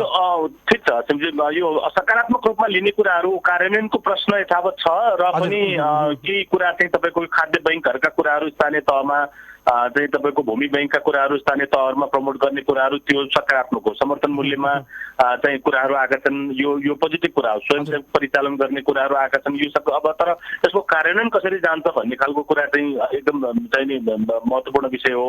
अर्को चाहिँ किसानको सूचीकरणको कुराहरू आएको छ, एकदमै यो चाहिँ अब यो तरिकाहरू भएन। विशेष गरेर किसानको वर्गीकरणको महत्त्वपूर्ण कुरा, परिचय पत्रको कुरा धेरै अगाडिदेखि मन्त्रालयले पनि एक्सर्साइज गरेको छ र हामीले पनि उठाउँदै आएको विषय हो। यो कुरो किन सम्बोधन हुन सकेन, सूचीकरणको कुरा आइराखेको छ। यो केही राम्रा कुराहरू छन्, तर तपाईँको धेरै आशा गर्ने ठाउँ छैन। तपाईँको व्यावसायीकरणलाई फेरि पनि जोड दिने कुरा गरिएको छ बजेटमा, तर व्यावसायीकरणको मुख्य चाहिँ एउटा गेम चेन्जरको रूपमा, एउटा रूपान्तरण योजनाको रूपमा पिएमपीलाई प्रधानमन्त्री कृषि आधुनिकीकरण परियोजनाले लिएको छ। अब त्यसको लगभग 10 वर्षीय अवधि हो। 10 वर्षीय अवधिमा 1 खरब 30 अरब चान्चुन खर्च गर्नुपर्ने हुन्छ। अहिले तपाईँको तेस्रो कि चौथो वर्ष भयो, तपाईँको अब गत साल 8 अरब थियो, अहिले 3 अरब छुट्याएको छ। ठिकै छ, यो परियोजनामा तपाईँको बजेट घट्यो भन्ने मेरो गुनासो होइन, तर के भने यो कुरा मिलेन। व्यावसायीकरणको कुरा एकातिर र अर्कोतिर व्यावसायिक परियोजनामा दिएको बजेट घटाउने कुराले यो चाहिँ तालमेल मिलेन। अर्को कुरा तपाईँको के चाहिँ तपाईँको कृषिको अङ्क बढेको देखिन्छ, त्यो एउटा स्वागतयोग्य कुरा हो। तथापि त्यसबाट आएको चिजले चाहिँ दुईटा कुरा, अहिले सत्तासीन तपाईँको नेकपाको पार्टी के भन्छ चाहिँ सत्ता सरकारमा भएको सन्दर्भमा उहाँहरूको घोषणापत्रले आगामी 10 वर्षभित्रमा नेपाललाई प्राङ्गारिक देश बनाउने उहाँहरूले एनाउन्स गर्नुभएको छ, घोषणा गर्नुभएको छ। त्यो जबकि 3 वर्ष बितिसक्यो। अहिले तपाईँको यतिखेर हामीले निकै जोडबल लगाएर यसलाई अलिकति जोड दिनुपर्छ भन्दै गर्दा उल्टो चाहिँ तपाईँको रासायनिक मलको अनुदानमा वृद्धि भएको छ। तपाईँको गत साल 9 अरब थियो, अहिले 2 अरब बढाएर 11 अरब चाहिँ रासायनिक मलको अनुदानको कुरा आएको छ। तर त्यो सँगसँगै तपाईँको जैविक खेतीपातीको कुरा, प्राङ्गारिक कृषिको कुरा सँगसँगै आउन सकेका छैन। अहिले तपाईँको गाई बस्तुहरू सब सडकमा छन्। अब तपाईँको चाहिँ त्यो एउटा मल कारखाना, जैविक मल कारखाना, त्यो आफैमा कारखाना थियो, त्यो कारखानाको व्यवस्थापनको कुराहरू दिगो र आत्मनिर्भरमुखी चाहिँ बजेट आउँछ भन्ने अपेक्षा आम नेपाली किसानहरूको थियो, त्यो लाइनमा आएन। अब यसले अब के आशाका केही शब्दहरू त यहाँ बोलिएको छ, तर व्यावहारिक रूपमा चाहिँ धेरै भरोसा गर्न सकिने चाहिने अवस्था छैन। अन्तिममा केही भन्न चाहनुहुन्छ आम किसान वर्गलाई, विशेष गरी किसानको क्षेत्रमा वकालत गर्नुभएको आधारमा पनि आम किसान वर्गलाई केही भन्न चाहनुहुन्छ यहाँले? अब मेरो आम किसानसँग कुरो के छ भने हेर्नुहोस्, अब तपाईँ हामी जहिले पनि यो पीडामा मात्रै किसानसँग भन्ने कुरै केही छैन। हेर्नुहोस्, के भने ऊ जहिले पनि पीडामा छ, जहिले पनि ऊ घाम लाग्दाखेरि खेतमा निक्लिन्छ, पानी पर्दाखेरि खेतमा निक्लिन्छ, ऊ आफ्नै बुताले खेतीपाती गर्छ, कसैको काहीँ सहयोग हुँदैन, उसैलाई प्रकृतिले ठग्छ, उसैलाई व्यापारीले बिचौलियाले ठग्छ, सब अब ऊ चाहिँ सबै पीडा सहिराखेको छ। त्यही पनि उसका बालीहरू तपाईँले देख्नुभयो, गरिमा धानमा चाहिँ त्यत्रो क्षति भयो, 23 करोड चान्छन्, सरकारले तथ्याङ्क निकाल्यो, 1 रुपियाँ क्षतिपूर्ति दिएको छैन। फौजी किराले त्यत्रो धानमा क्षति पुर्यायो, त्यसको 1 रुपियाँ क्षतिपूर्ति दिएको छैन। कोरोनाका कारणले गर्दा यत्र बाली वस्तुहरू हाम्रा बिग्रेर खेर गए, त्यसमा काहीँ क्षतिपूर्तिको कुरा गर्न आउँदैन। अब यो अनि तपाईँको किसानलाई के भन्ने, यो सरकारले जे गरेको छ ठिक गरेको छ, तपाईँहरू खेतीपाती गर्दै गर्नुहोस् मात्रै भनेर भएन। उहाँहरूलाई चाहिँ खेतीपाती गर्नका लागि वातावरण मिलाइदिनु पर्यो। गरिएको खेतीपातीमा उहाँहरूलाई परेको अप्ठ्यारो गाह्रो सङ्ग्रहमा अभिभावकको रूपमा सरकार उभिदिनु पर्यो। त्यो कुरा नै देखिएको छैन। त्यसैले आम किसान वर्गहरूमा चाहिँ एउटा कुरा के हो भने उहाँहरूले एक खालको भनौँ न, पहिलो कुरो त अब बच्चा पनि चिया नगरिकन नरोइकन दुईजना आमाले पनि दुध खुवाउँदैनन् भन्ने हाम्रो उदाहरण उखान छ। त्यसैले हामीले चाहिँ हाम्रा पीड मर्काहरूलाई चाहिँ आफ्नो मञ्चहरूबाट कुराहरू राख्दै गर्नु पर्यो र अब यस्ता खालका हाम्रा जति पनि कुराहरू छन् ठिकै छ, यो दैवको लीला यस्तै हो, अब हामी यस्तै रहेछ भन्ने चित्त बुझाउनु भन्दा पनि हामीले हाम्रा कुराहरू चाहिँ स्पष्ट रूपमा अलिक सुनिने गरेर देखिने गरेर राख्नु पर्यो। नत्र सबैले सुनेर पनि नसुने चाहिँ गरे, देखेर पनि नदेखे चाहिँ गरे र हाम्रा पीडाहरू जहिले पनि एकपछि अर्को थपिँदै गयो। वास्तविक किसानहरू राज्यले के अनुदानका कार्यक्रमहरू ल्याएका छन्, रियल किसानहरू जहिले पनि हेरेको हेरे, गैर किसानहरूले त्यहाँबाट चाहिने तपाईँको फाइदा उठाइदिने, वास्तविक किसानले कहिले पनि राज्यको सेवा सुविधाबाट वञ्चित हुनुपर्ने यस्तो अवस्थामा चाहिँ हामी किसानहरू चाहिँ सचेत रहनका लागि मैले आग्रह गर्छु। निकै महत्त्वपूर्ण विषयमा समीक्षा र परामर्श पनि दिनुभयो। हामी धेरै आभारी छौँ। यहाँलाई कृतज्ञ ज्ञापन गर्दै बिदा गर्न चाहन्छौँ। हामी केही दिन पछाडि यहाँसँग फेरि पनि जोडिन्छौँ यो समीक्षाको विषयमा भन्दै अहिले बिदा गर्न चाहन्छौँ। नमस्कार। हजुर, हामीले बिदा गरिसकेका छौँ। हामीसँग यति बेला हुनुहुन्थ्यो खाद्यका लागि कृषि अभियानका संयोजक, त्यसै गरी राष्ट्रिय कृषक समूह महासङ्घका संस्थापक अध्यक्ष समेत हुनुहुन्थ्यो। हामी उहाँसँग यो बजेटलाई कसरी लिनुभयो र विशेष गरी प्राङ्गारिक जैविक कृषिको लागि र खाद्य सुरक्षाको लागि चाहिँ साँच्चैको बजेट आएको हो त अथवा होइन भन्ने विषयमा पनि उहाँसँग हामी समीक्षा गर्दैथ्यौँ। उहाँले भने जस्तै किसान आज चेउपुवामा छ, सबै वर्गबाट पीडित भएको छ, बिचौलियाबाट हुनसक्छ, सरकारबाट पनि हुनसक्छ र त्यसैले किसानलाई उपेक्षा होइन, किसानलाई सम्मान गर्ने गरौँ र किसानलाई पहिलो दर्जाको रूपमा लिने गरौँ भन्ने खालको सन्दर्भ र समीक्षा सहित उहाँ पनि बिदा भइसक्नु भएको छ। र आजको हामी विशेष कार्यक्रममा बजेट समीक्षा बहसमा कृषि क्षेत्रका समग्र अवस्थाहरूलाई बजेटले कतिसम्म समेट्न सक्यो, के कुराहरू चाहिँ समेट्न सकेन र हामीले यो बजेटबाट चाहिँ के आशा गर्न सक्छौँ र के आवश्यक थियो र के कुराहरू पुगेन, के कुराहरू अपुग छ, किसानहरूको आशा के थियो, युवा वर्गको आशा के थियो र साँच्चीकै कृषि क्षेत्रको उत्थान गर्नको लागि कृषि क्षेत्रले के आशा गरेको थियो भन्ने समग्र यो विषयमा हामी छलफल गऱ्यौँ। विभिन्न विज्ञ व्यक्तिहरू र विभिन्न सरोकारवाला व्यक्तिहरू यति बेला हामीसँग जोडिनु भएको थियो। उहाँहरू सबैलाई विशेष आभार भन्न चाहन्छु। यहाँहरूका सबैजनाका कुराहरू आफ्नै तर्फबाट विशेष वेटदार छन्, एकदम वजनदार छन् र सबैले आफ्ना सन्दर्भ समीक्षासहित विशेष कृषि क्षेत्रको लागि र किसानको लागि उत्थान हुने खालका शब्दहरूमा पनि यहाँहरूले सरिक भएर आत्मीय साथ किसानहरूका शब्दहरू बोलिदिनु भयो। हामी धेरै आभारी पनि छौँ।